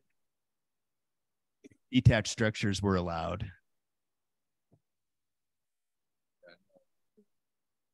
Didn't think they were. Because I've seen those around. Yeah, you've seen a lot of crap around. It's not supposed to be. I just have something to say. Yeah. So the conversation changed from the distance. Yeah, I know. Yeah, I know. To now it's not even in question. And so if it has to be 20 feet setback, we can make that happen. Is that, because it sounds like we read the ACC together and it has to be 20 feet setback, we can make that happen. Well, that would explain why we're here in this application for a variance, because initially we were looking for clarity, but then after speaking with you, Joel, you said you might want to apply for a variance. So my thoughts are, if a variance is required, there's not a better situation that would accommodate that based on the lack of impact of reducing that to neighboring people, like other property owners. What are you using that garage for, just out of curiosity? Well, hopefully to like store a car, or also there's a home office that would potentially be at the top of that. A lot of people work from home nowadays, and this is kind of a family style home, which could accommodate somebody working from home that could have a little bit of privacy.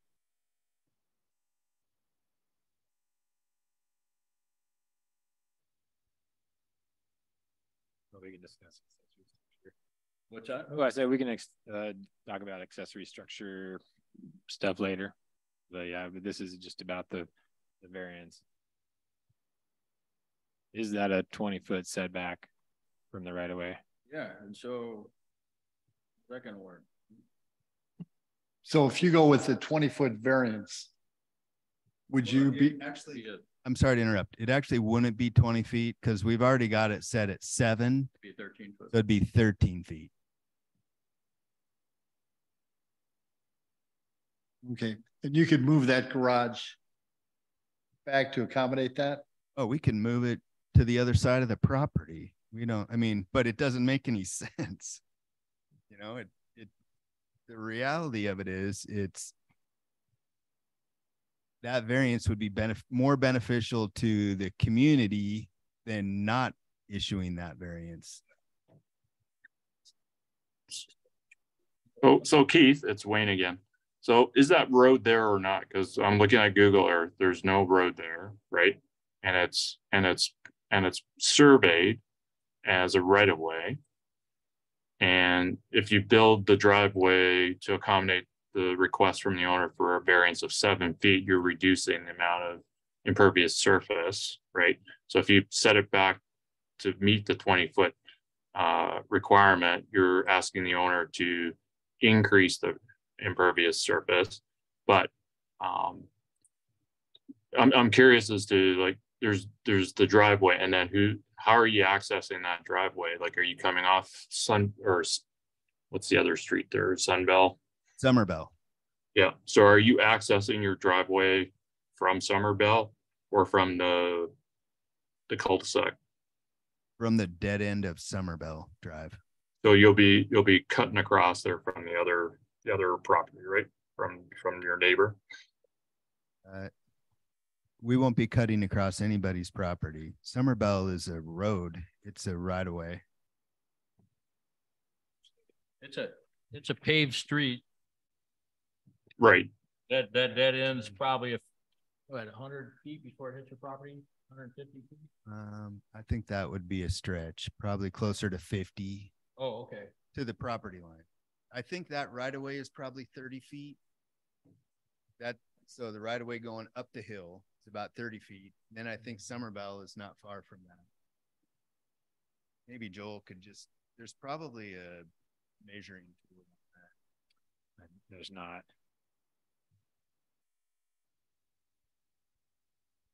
Yeah, so just so you know where I'm coming from, you know, like I'm with Wayne. I don't have a problem with your house. I don't even know that I'm cool with the whole separate structure myself yet, let alone the variance. And you know, you're asking for a variance that you could deny.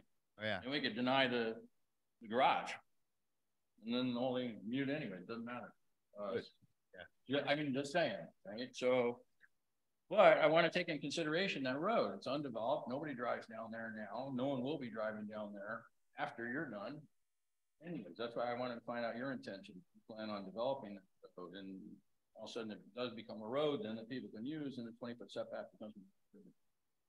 Are you talking about coming up the hill? Yeah. The what are we going to call that road? Summer Hill. Yeah, I know. Yeah, I walked it. I walked all the way down to the bottom, so that's why I'm kind of like. Yeah, I thought I'm confident that that's about I don't know if those topography lines are on 2-foot increments, but that's about 40 feet of grade right there. So I don't know that would be a stretch to develop that as a road that could be passed. I agree. Yeah. I kind of look at it, Summerbell's like a dead end, and with the houses that are a little ways away, and it's only developed on one side because the other side is Stimson.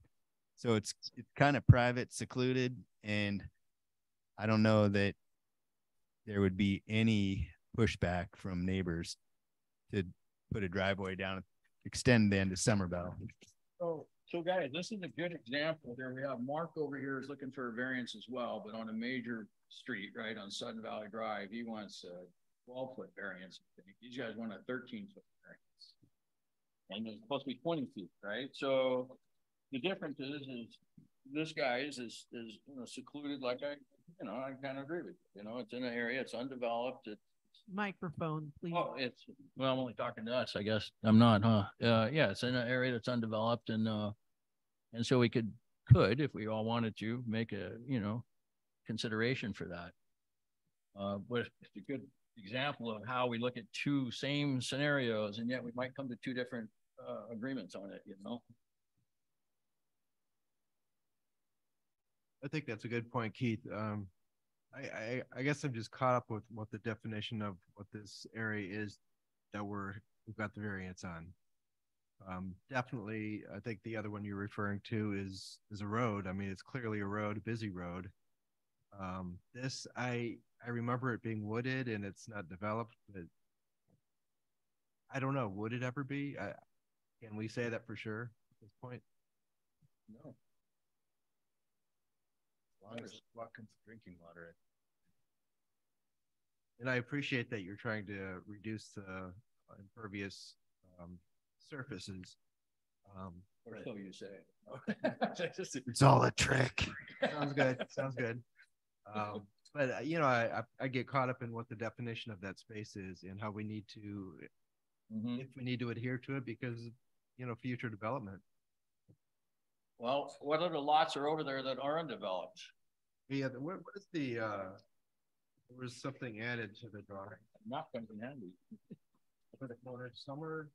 Oh, yeah, you have that one. I put that in there just to do. That's the dead end. Okay. Are those built on yet, Joe? Looks like this is Sudden Valley. The corner one is, but I don't know about the other one. This one, that one, yeah, appears to have a structure on it. Say that? Yes, this one's built on here. It's built? 12 Summer Bell Lane. It appears that way, just based on the market value. This one, lot consolidation. Looks like it may have a house on it also.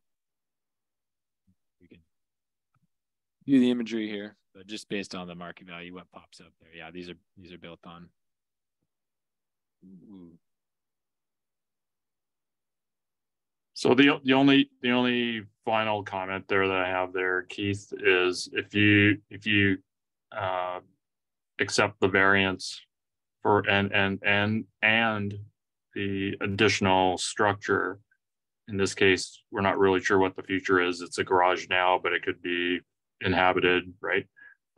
Then we're setting the neighbor across the way in lot 7, I believe, for also the same intent, right? So then they'll develop and say, well, look at my neighbor's got that, so I'm going to go 7 feet to the variance, and I'm also going to build a structure to house my other vehicles, right? So it's not going to end there, right?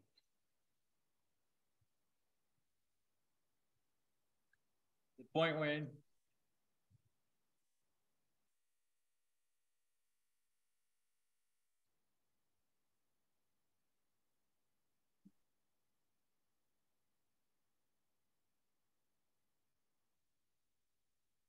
You could structure it like the variances from unimproved right-of-ways. Unimproved at the moment. Yeah. I think I don't know why people keep saying that, because it's a very, very steep right-of-way. I'm surprised at things people build on hills around here. When was the last time Sudden Valley built a new road out here? I don't know, but I mean, I don't want to close the door on that because you have a garage next to it.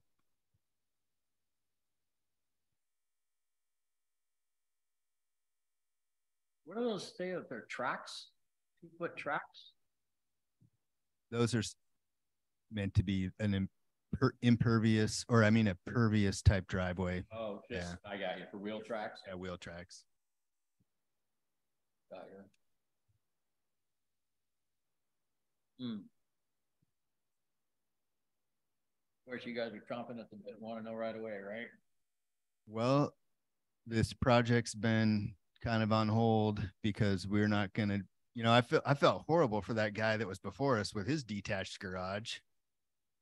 And I felt horrible for these people here that did all that work before they had their permit, and then they realized they had wetlands. You know, this is like a feasibility study, and I think everybody should be working these things out ahead of time, because when you get down the road without certain approvals, very expensive, and it's very time consuming for everybody involved. So this is like hurdle number 1 before we start really hashing these plans out. which I would like to talk a little bit about the accessory dwellings.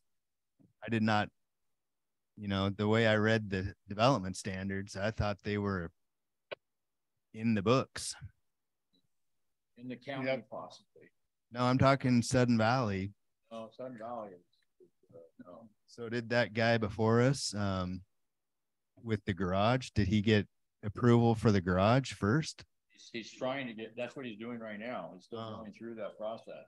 So they are acceptable if you meet certain conditions. Is that? Yeah, yes, exactly. Yeah, so every lot is different, right? So we look at that. It's not a variance, it's just. It is a variance. Oh, it is a variance. Yeah. So it says, accessory structures shall be attached to proposed or existing residence, except where attachment is impractical due to topography or other reasons acceptable to the committee, and must meet minimum setback requirements. And then it says, in no case shall this support attached trees, all accessory structures shall be consistent with the main structure in terms of architectural character, materials, and finishes. I know that came up with 44 Windward. All outside storage areas must be screened from view. Adjacent properties and roads. This includes areas for storage of trash, recycling containers under decks. Okay, so it's in there. That's what we were reading. Except where otherwise specifically approved, total area on each lot utilized for such outside storage may not exceed 100 square feet in area, nor can it reduce the required 50% open space minimum.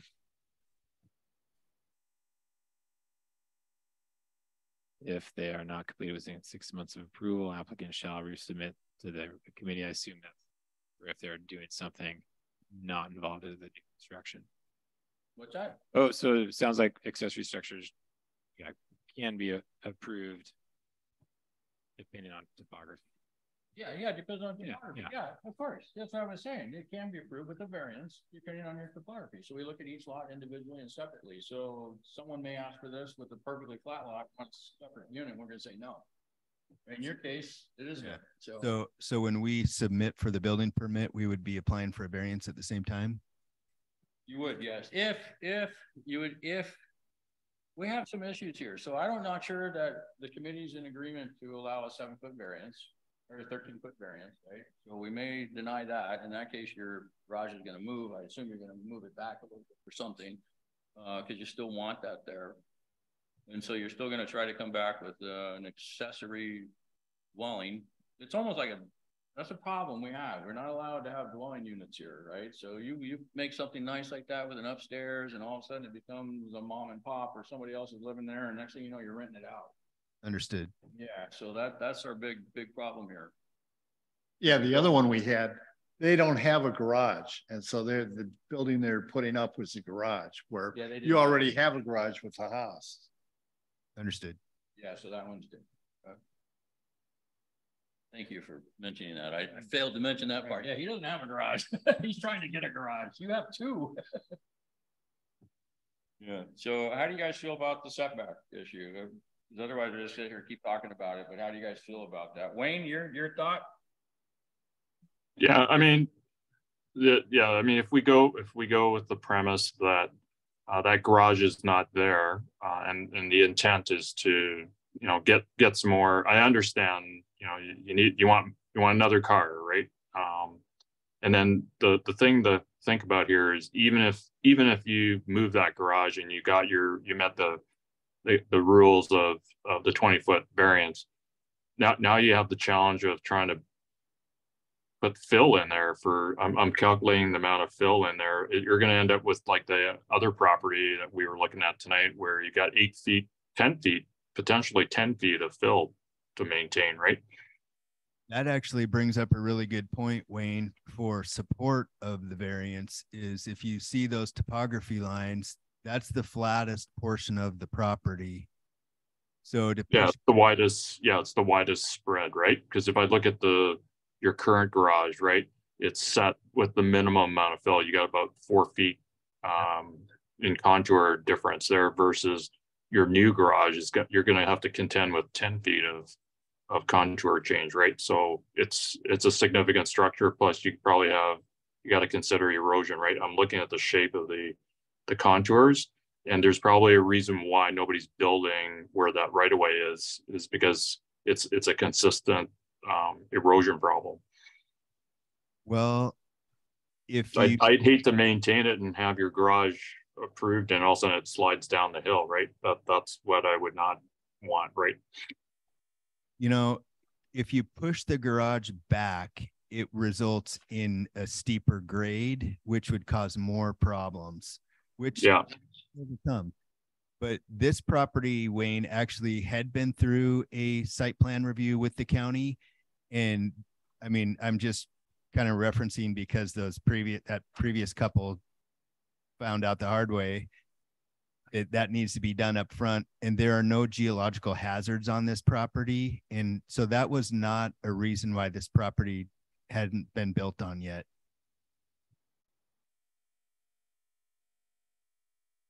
I mean, where you got the garage now there, you're fortunate you have 2 trees that are stabilizing the potential erosion, right? But, you know, if you move it back to meet that 20-foot variance, right? So now you lose that your back end of your garage is going to be suffering with no stability, right?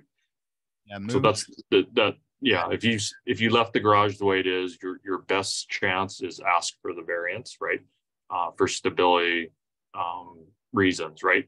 So if I was on your in your, you know, if you're defending why you want that 7-foot variance, that could be another, you know, another point to make, is saying, yeah, I'm asking for this variance because I want to take advantage of the stability of those 2 trees that are abutting on the south part. Really, right?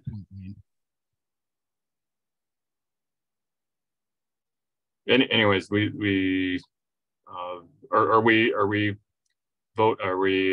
making a motion tonight to approve the variance, or are we looking at this garage structure? Like, there's 2 things moving on this request here. Oh, the only thing they're asking for right now is the variance, and you can assume that if we approve the variance, the garage structure, that's what it's for. So when he submits the plans for his new construction, because none of this is built yet, the garage will be on his plans, and he'll already have that variance for that garage, meaning basically we agreed to it. So if what I'm saying, basically, if we're not, there's 2 issues here. So if we don't do the 20-foot or this 13-foot variance, right, and allow that 7 feet off a potential road, there's no road there now, but if there ever was one, and like Daniel said, we don't want to take that away and say, oh, there's not going to be a road ever. Someday there might be a road there. You know, chances could be slim, but then that garage will be 7 foot off of that road. Right. How big is the garage for the house? Is that a 2-car garage? 2-car garage. It's 22 by 22. This one up here? The lower one. Yeah. And then the other one, is that going to be a 2-car garage also? Yeah, about 20 by 22. Could you possibly just make it a 4-car garage with the house? A bigger garage up at the top? Mm-hmm. Possibly, but the benefit to this property is the dual access, and that is one of the strong points that my son Nick chose this property.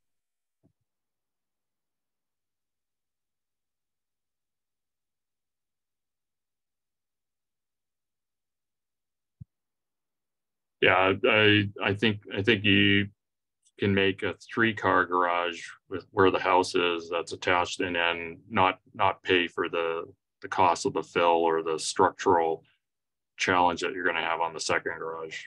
That's just my opinion. Because you got less fill and you got less slope challenges on the attached garage than you do with the detached. I think they're very similar given the location that it's in. Well, I'm counting the number of contour lines that goes through your attached garage, and you only got 1 there. It's like less than 3 feet. Whereas the other ones, you got a challenge of 10 feet you got to make up. So I see 4 and 2.5. Nope. I'm counting your top line and your bottom line, so that's 5. Because 5 times 2 is 10. Either way, it's extra cost, right?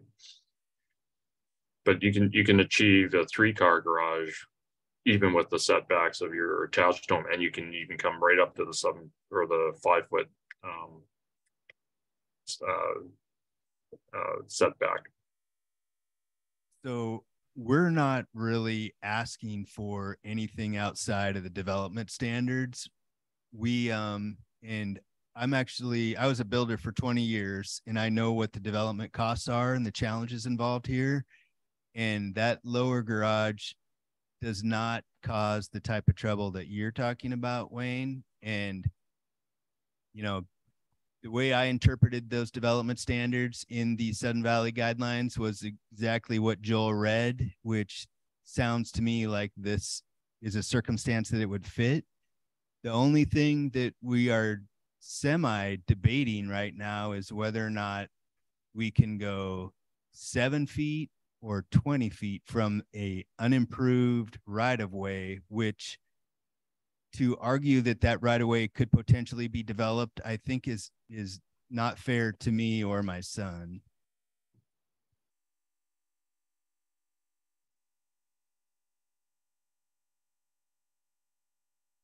Well, if you made that second garage smaller, wouldn't that solve all the problems?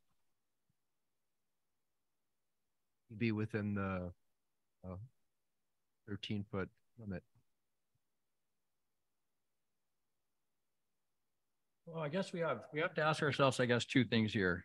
We have 2 issues here. One, are we going to entertain a standalone garage for this house, right? He's got a house he's going to propose. We haven't seen it yet. That's why this is a little odd. So we haven't seen the plans, and I can understand doing this ahead of time. So had we seen the plans ahead, it might have been different. So you have to ask yourselves, if you approve this variance, you're basically approving that garage. Oh, thank you. That's a 20-foot. I think with the variance, you're just approving that you're allowing something to be built within that 20-foot setback. So, but without knowing what is going to be built there, then I would have to say no. There's no way I would just arbitrarily say, yeah, get rid of that variance. And what's going to go there? Well, this garage is going there. So if I approve the variance, that's what I'm approving, basically. Or that's what I'm going to expect to see next time. And then the argument's going to be, well, the variance was already approved. Mm-hmm. Yeah, but I think just because the variance was approved to build within the setback doesn't mean that the garage, or however this garage would be proposed, would necessarily also be approved. That makes sense. Yeah, sure. And then why not just say, no, we deny it, and then we don't have to worry about it.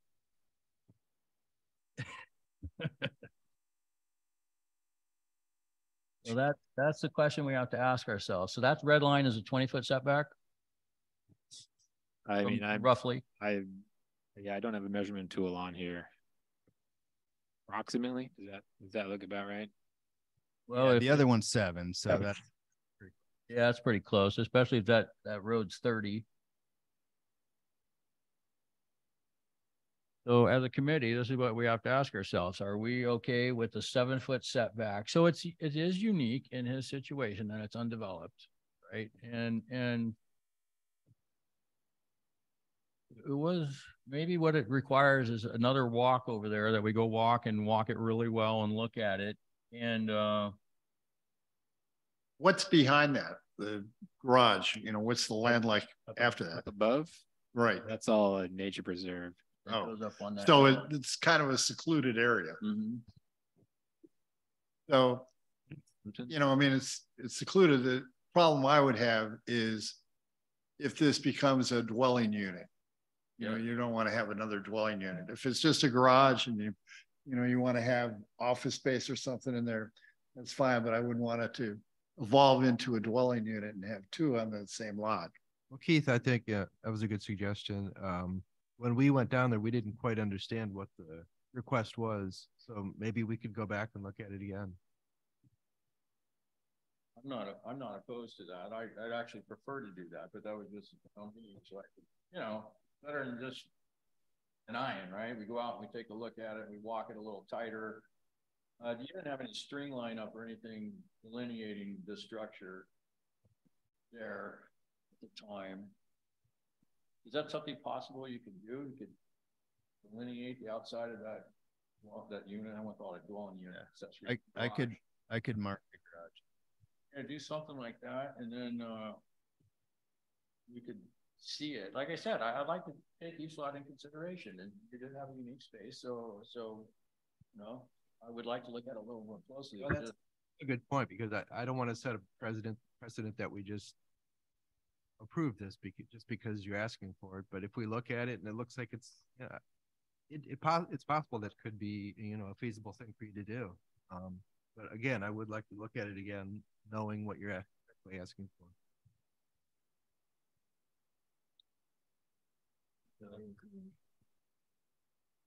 Walk it again.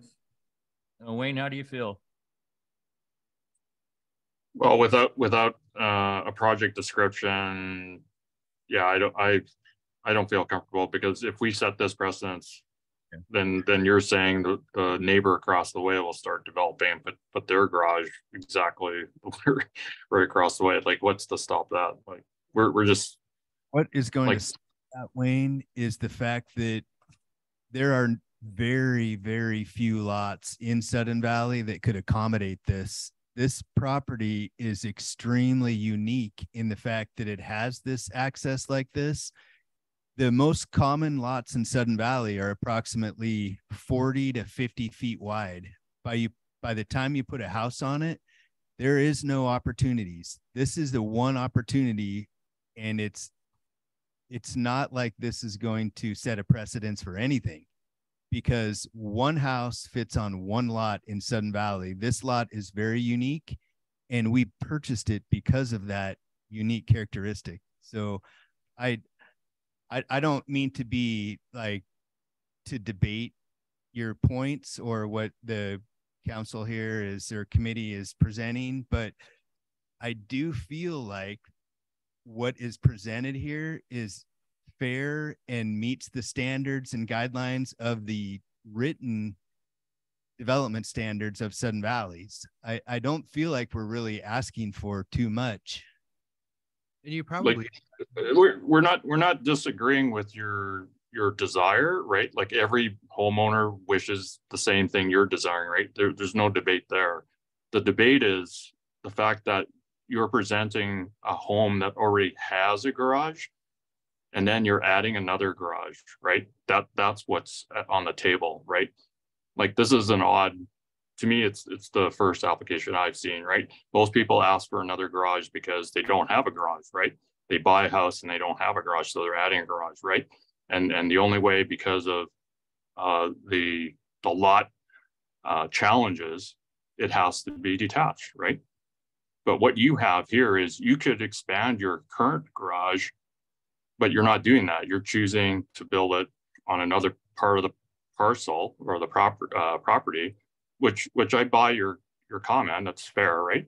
But by doing that, we're also saying we're also not meeting the spirit of the policy, right? I did not know there was a spirit to the policy. I thought. Well, you're saying you bought this property well in advance without presenting it to say, you know, is this something that I can do, right? Like, I've seen lots too, right? Like, I have desires too to do what you're doing, right? But the thing here is you've already got a garage, right? You're correct.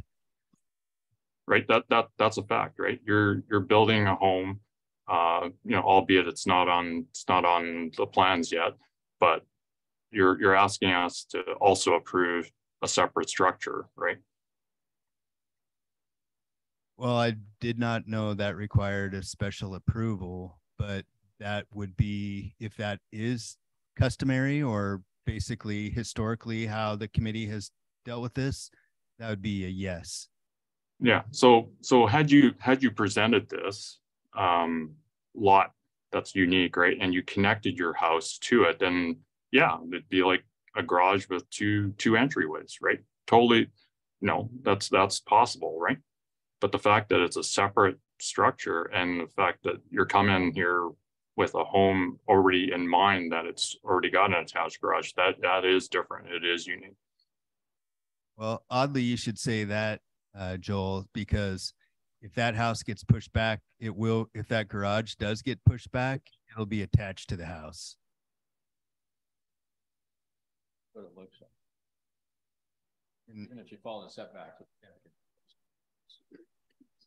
And, you know, I did not know there'd be as much opposition to this, and I did not know that the concerns of the committee would be what they are. But I do feel like it is each property owner's right to develop the property they want to within the development standards that are in the books of the Sun Valley guidelines. So, I mean, I want to follow the rules, and I don't want to be, you know, build a property that is a weird, strange anomaly to what's going on. But I do believe that what's presented here is fair and reasonable, and what the, you know, that dead end nature of that street is not going to impose any inconvenience to any neighbors. If I can make one suggestion, right? I don't think anybody's disagreeing that your intent to take advantage of that right away, right? It is unique. What if you connected the roof lines to that garage? That would not be my. Is that not, that wouldn't be your preference, right? Be my preference, but it would meet the guideline, right? It would better meet the guideline. What is presented here does meet the guidelines, Joel. So that's Wayne. I'm sorry, Wayne. So yeah, with exception of the setback, which is why we're here, is for the variance, which, you know, it would be much appreciated. I hope you guys would see what I see, but I understand it's a joint effort here. So yeah. So Wayne, what I'm proposing we do is we defer it currently, and then the committee would revisit the site. We'd actually walk it again, go out there, and then I'm sorry I didn't get your name, but my name is Preston, and this is my son Nick. Preston. Yep. And then Preston would go out and delineate where the garage, the structure is going to be. So then we can get a better view of actually seeing the right of way, where the garage structure is going to be, how it might affect other neighbors, if any. And then we can also view the road from coming in the different direction and view his access that he's looking for, is what we're thinking about right now. How does that sound to you?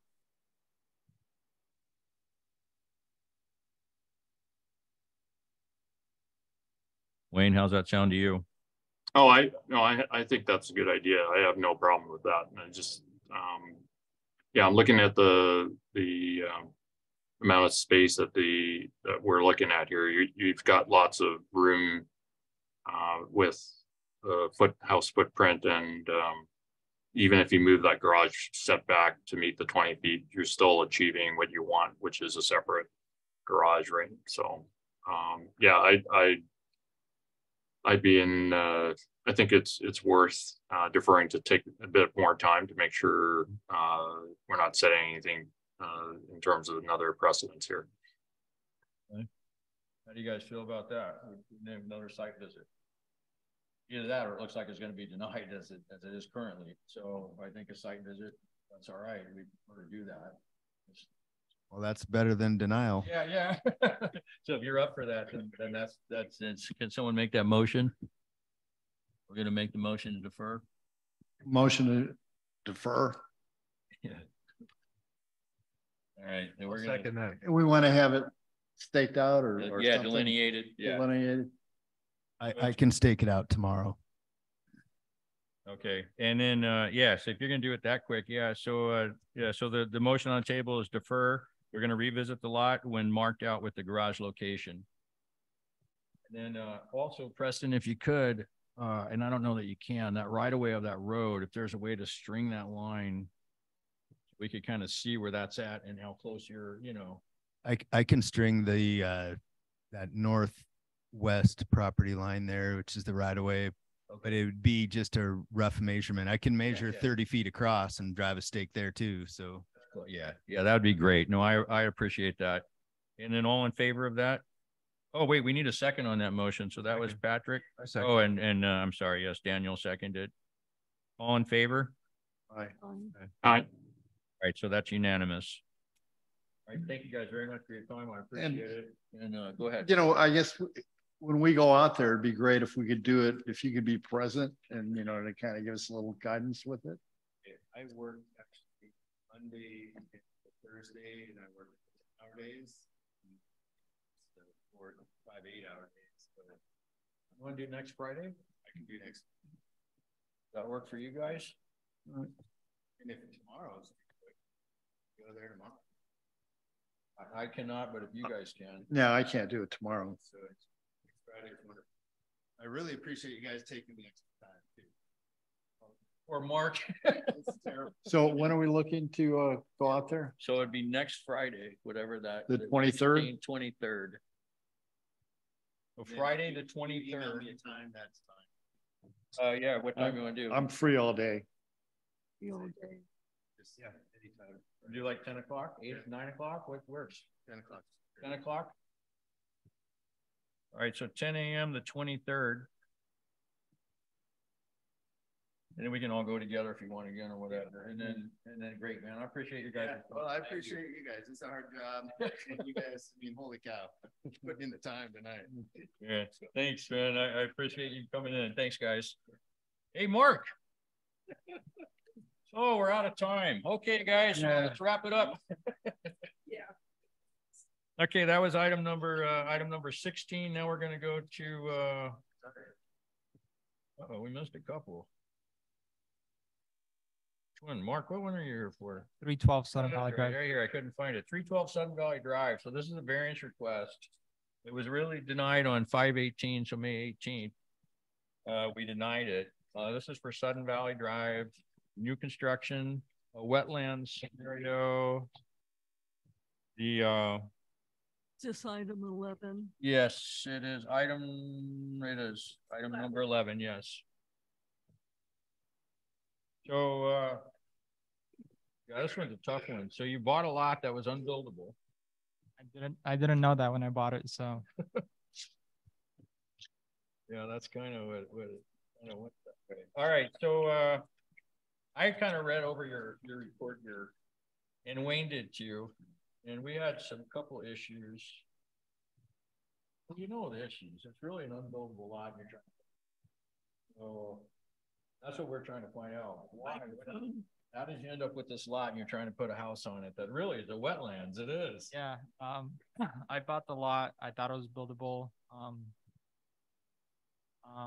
According to county, under reasonable use, if I put it in the front setback, I can build on it. So county, I did a preliminary meeting with them. They said I should contact you guys and ask how much of a setback you guys are willing to give me. So that's kind of what I want to ask you guys. Are you guys willing to go? No. Let me ask you this. 10 feet. How much square foot is it right now? The bottom floor. So right now the footprint is The footprint. pretty small. It's 22 feet. Let me check. Yeah. So it's 51 feet wide by 22 feet deep. So if we move it back, I'm basically making it, I don't know, 10, 15 feet deep. Wow. So it's kind of a really small house, but I just wanted to see what you guys are willing to do. Because I'm trying to work with you guys and with the county as well.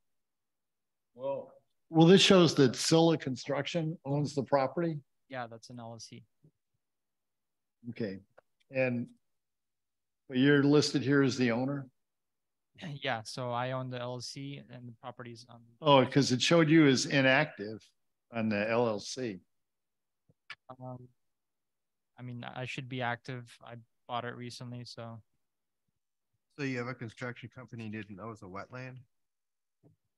Well, I knew it was a wetland, but I just assumed that on the reasonable use, that I'd be able to build on it. Because if county allows me, wouldn't you guys allow me to build on? No, not that we wouldn't allow you to build on it. It is a bad lot, you know that. Yeah. Are you gonna live there or are you selling it? I plan to live there. You do? Yeah. Plan on it. Yeah, okay, so it's a No. spec. So, yeah, that's a problem. So it's a bad lot, obviously, right? You got it real cheap, you know it's a bad lot. Yeah. And, it really shouldn't be built on period. It really should be a nature lot. It already has a sign, you know, that says a natural conservatory or something on there about the plant species or something at the end. There's a sign. I think that's another lot. Yeah, and so it's odd to me that anyone even bought that lot, let alone then tried to build on it. And then so I'm worried about drainage and things like that. You're gonna have other issues with any house, whatever structure, an issue. And then pulling it all the way forward that. So you're a little over 1,000 square feet in your base footprint, and you're what, 2 stories high? Yeah, 2 stories. So it's like a 2,200 square foot home or 2,300. Around there. Yeah. So, you know, Sud Valley has a minimum requirement of 1,000 square foot, right? And so 1,000 square foot home would fit on that. Yeah. Within the setbacks and all that, you could make that happen. So that's where we're at right now. It's fine because there is a house that could fit there, and our job is supposed to be that you have a house that fits your lot. And you're putting a house there that doesn't fit it. Should, it's not a big house, I get that, but because a lot is so constrained, so reduced the buildable area that you're really in a bind. Unfortunately, that's Sudden Valley Drive. I think it's a main street. Yeah. And that 20 foot is not just a no build easement just for fun either. It's also a safety concern, right? Because you don't want buildings right up against the road, you know. Yeah. You have those issues as well. So you're in a real tight spot here. And I already know how I felt about it. I was like against it already. I'll just be honest. I was like, no, I can't see that. I can't see it that close to the road. And I don't know of any committee member that thought any differently. I think every one of us, and we didn't go together on this one, although maybe we did look at it too. And I've been out there myself the second time. Okay, we went with everybody. So I've been by there like 3 or 4 times, and I just can't keep over it. I can't. That's just me though. So you have a whole group of people to convince, but me, I'm not in it. Would you entertain the idea of having a 20-foot setback from the road instead of the property line? Because I can do the math. I think it would be a 8-foot. Like 13 feet or something back or something. I measured actually from the road. I did that. And I do that, just so you know. I don't always go from that because I agree. Sometimes the roads can be 20 feet away already. So, you know, I can give a little leeway there, but I don't think in your case it was. It was close though, wasn't it? It's like 13 feet. Yeah. Something like that. But still 7 feet too close. 13 foot from the road, 7 foot from the property line. That's what it was. Oh, I just spoke. That's how I feel about it. So you guys go ahead and chime in and let's hear your. Oh, what else are you here for? I'm here if you have questions. Oh, okay. Gosh, I was saying, dude, I hope I didn't cut me loose. Got a new construction I didn't fall on. No. Okay, right. Unless you need me. Yeah. Anybody else have any comments on this one other than me? I'd like to move to deny. You make a motion to deny already. Do you have any comments, concerns? I mean, you got Mark here. He's waiting a long time. What would you suggest for me to get approved? Like, if you were to give me a variance, how much of a variance would you give me? Because basically, I'm just gonna make my house smaller because I can't move it back. So, dude, you have to build there? I mean, I bought it. I don't know if I can sell it. We'll see. But that's the thing I was wondering, man. If you could like sell it for like a conservative lot, right? A mitigation lot. Yeah. Do it. Use it. I mean, I would be losing money if I do that. So. What's that? I would be losing money if I sell it like that. I bought it as a buildable lot. That's why I'm really pushing to salvage what I got. Well, yeah, but you'd be losing what, 3,500? That's what you paid for. More. No, I bought 2 lots and paid $50K for both of them. So I'd be losing. Well, it showed 3,500 on this one. I think that's when Sela Construction bought it, and then I bought the LLC that owned the lot. Okay, that deed wasn't recorded then. Transfer because it shows Sela Construction. Well, the lot is still under the LLC, but I own the LLC. Okay. And it showed them purchasing it for 3,500. That was a while ago when they bought it. I bought the LC with a lot. Does that make sense? You know, that's what, but that's the value of the lot. You know, the LLC is something else. Yeah. So, you know, for a variance, I mean, there's a reason we do have the limits there, and I wouldn't want to be the one to make it easier to build on a wetland. It does seem, like he said, it seems like an unbuildable lot, especially this size of property as a structure. I hate to see you lose money. I hate to see anybody lose money, but this is just, I can't see it happening. Would you guys do like a 15-foot setback instead of a 20? I would be willing to work with somebody who it still seems like a good fit for this lot. We have to consider keeping the integrity of Sudden Valley as it is, and this could really be a outlier. So especially it being such a beautiful wetland area, I'd have to have a real compelling reason for variance. That wouldn't be it. And, you know, Sudden Valley Drive is a major road in that area, and it has a lot of traffic. And shrinking the setback, I think, is not a great idea. Well, if it were an independent third party that was building it, instead of you as a construction with the thought of selling it right away and not actually moving into the house.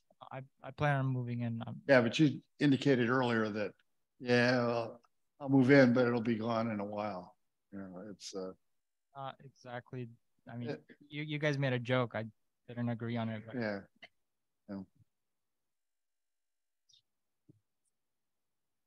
So this is Wayne. I have a obvious question here. How are you going to get this thing insured? Insured. I haven't thought about it. I mean, I haven't. What hurdles am I going to go? You mean because of the wetlands? I don't know of any insurance company that would insure it.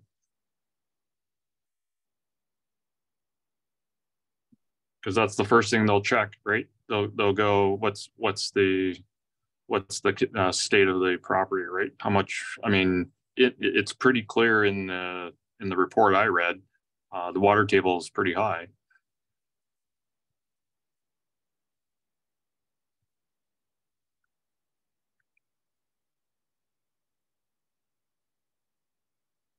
Yeah, I haven't thought about it that far. So either we look at this and say, he's asking that if we won't do the what is it, this one, a 13-foot variance, 12-foot variance, you're going to be 8 foot off the property line. It'll be a 12-foot variance. So he's asking, what type of variance will we do? Will we do an 8 foot, a 5 foot variance, a 6 foot variance? Will we entertain a variance at all on Sudden Valley Drive? That would be the main question here to the committee.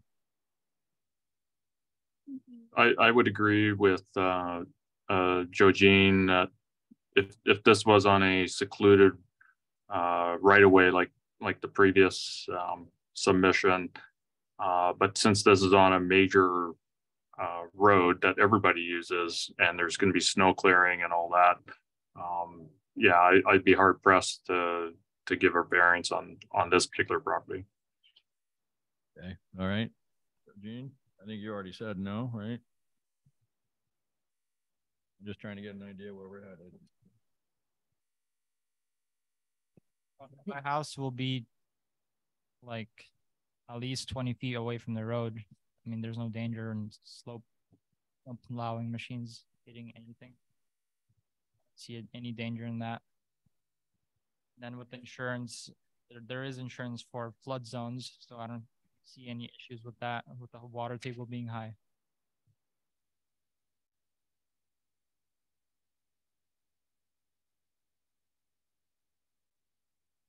I'm just trying to work with you guys and with county. I mean, I could build 1,000 square foot home, but it's tiny. I'd prefer to build something bigger.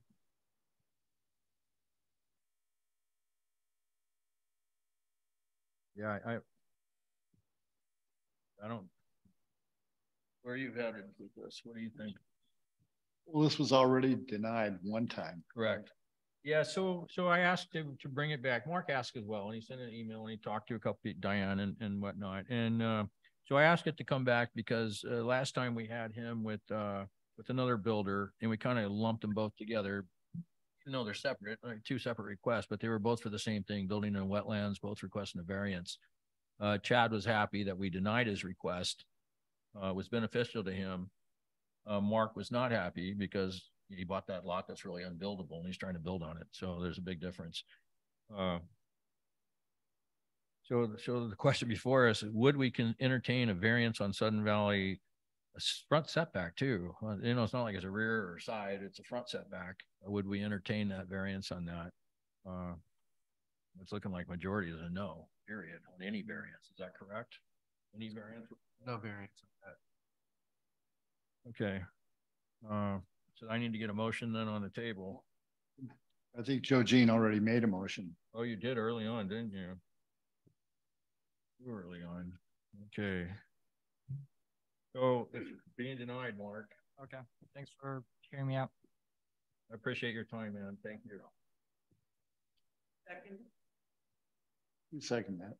I'll second. Patrick did. And all in favor? Aye. Aye. Yeah, that's unanimous. Okay, now we already did item 2, consent of the meeting minutes. Yes, we did. I'm sorry, I didn't check it off. I see that. We had Joe Jean and Patrick. Okay, we didn't do item number 3, 11 North Point Drive. This is a remove roof and extend deck. I don't think we found any.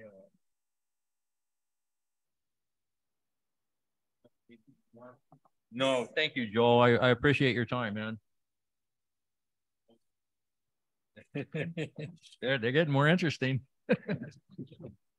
And longer. Okay, item number 3. I'll move to approve. Wayne to second. Number 3, that's approved. That was Joe Jean and Wayne, all in favor? Aye. Aye. That's unanimous. Okay, item number 5, Fort Clear Lake.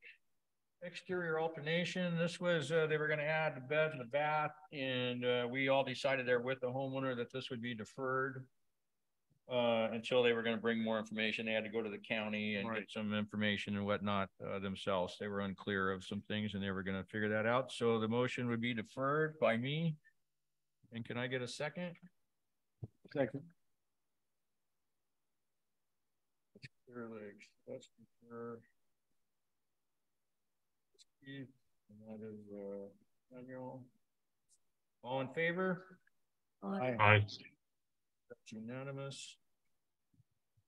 That's item number 5. Okay, item number 6, 52 Marigold. Move to approve. Wayne to second.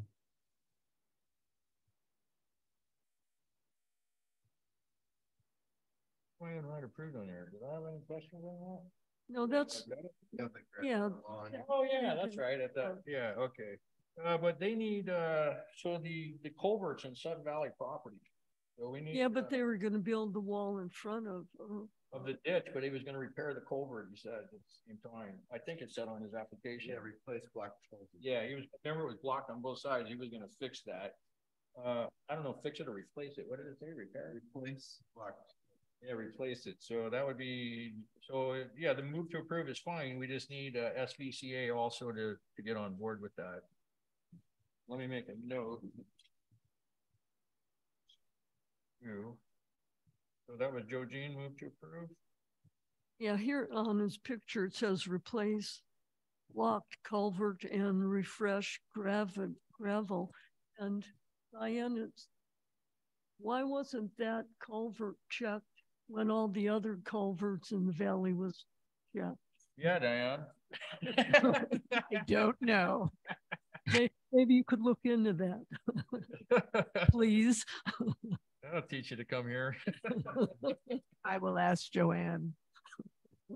Okay, so the motion on the table was approval with Sudden Valley. Also, we need to get Sudden Valley approval for the right of way for the culvert repair.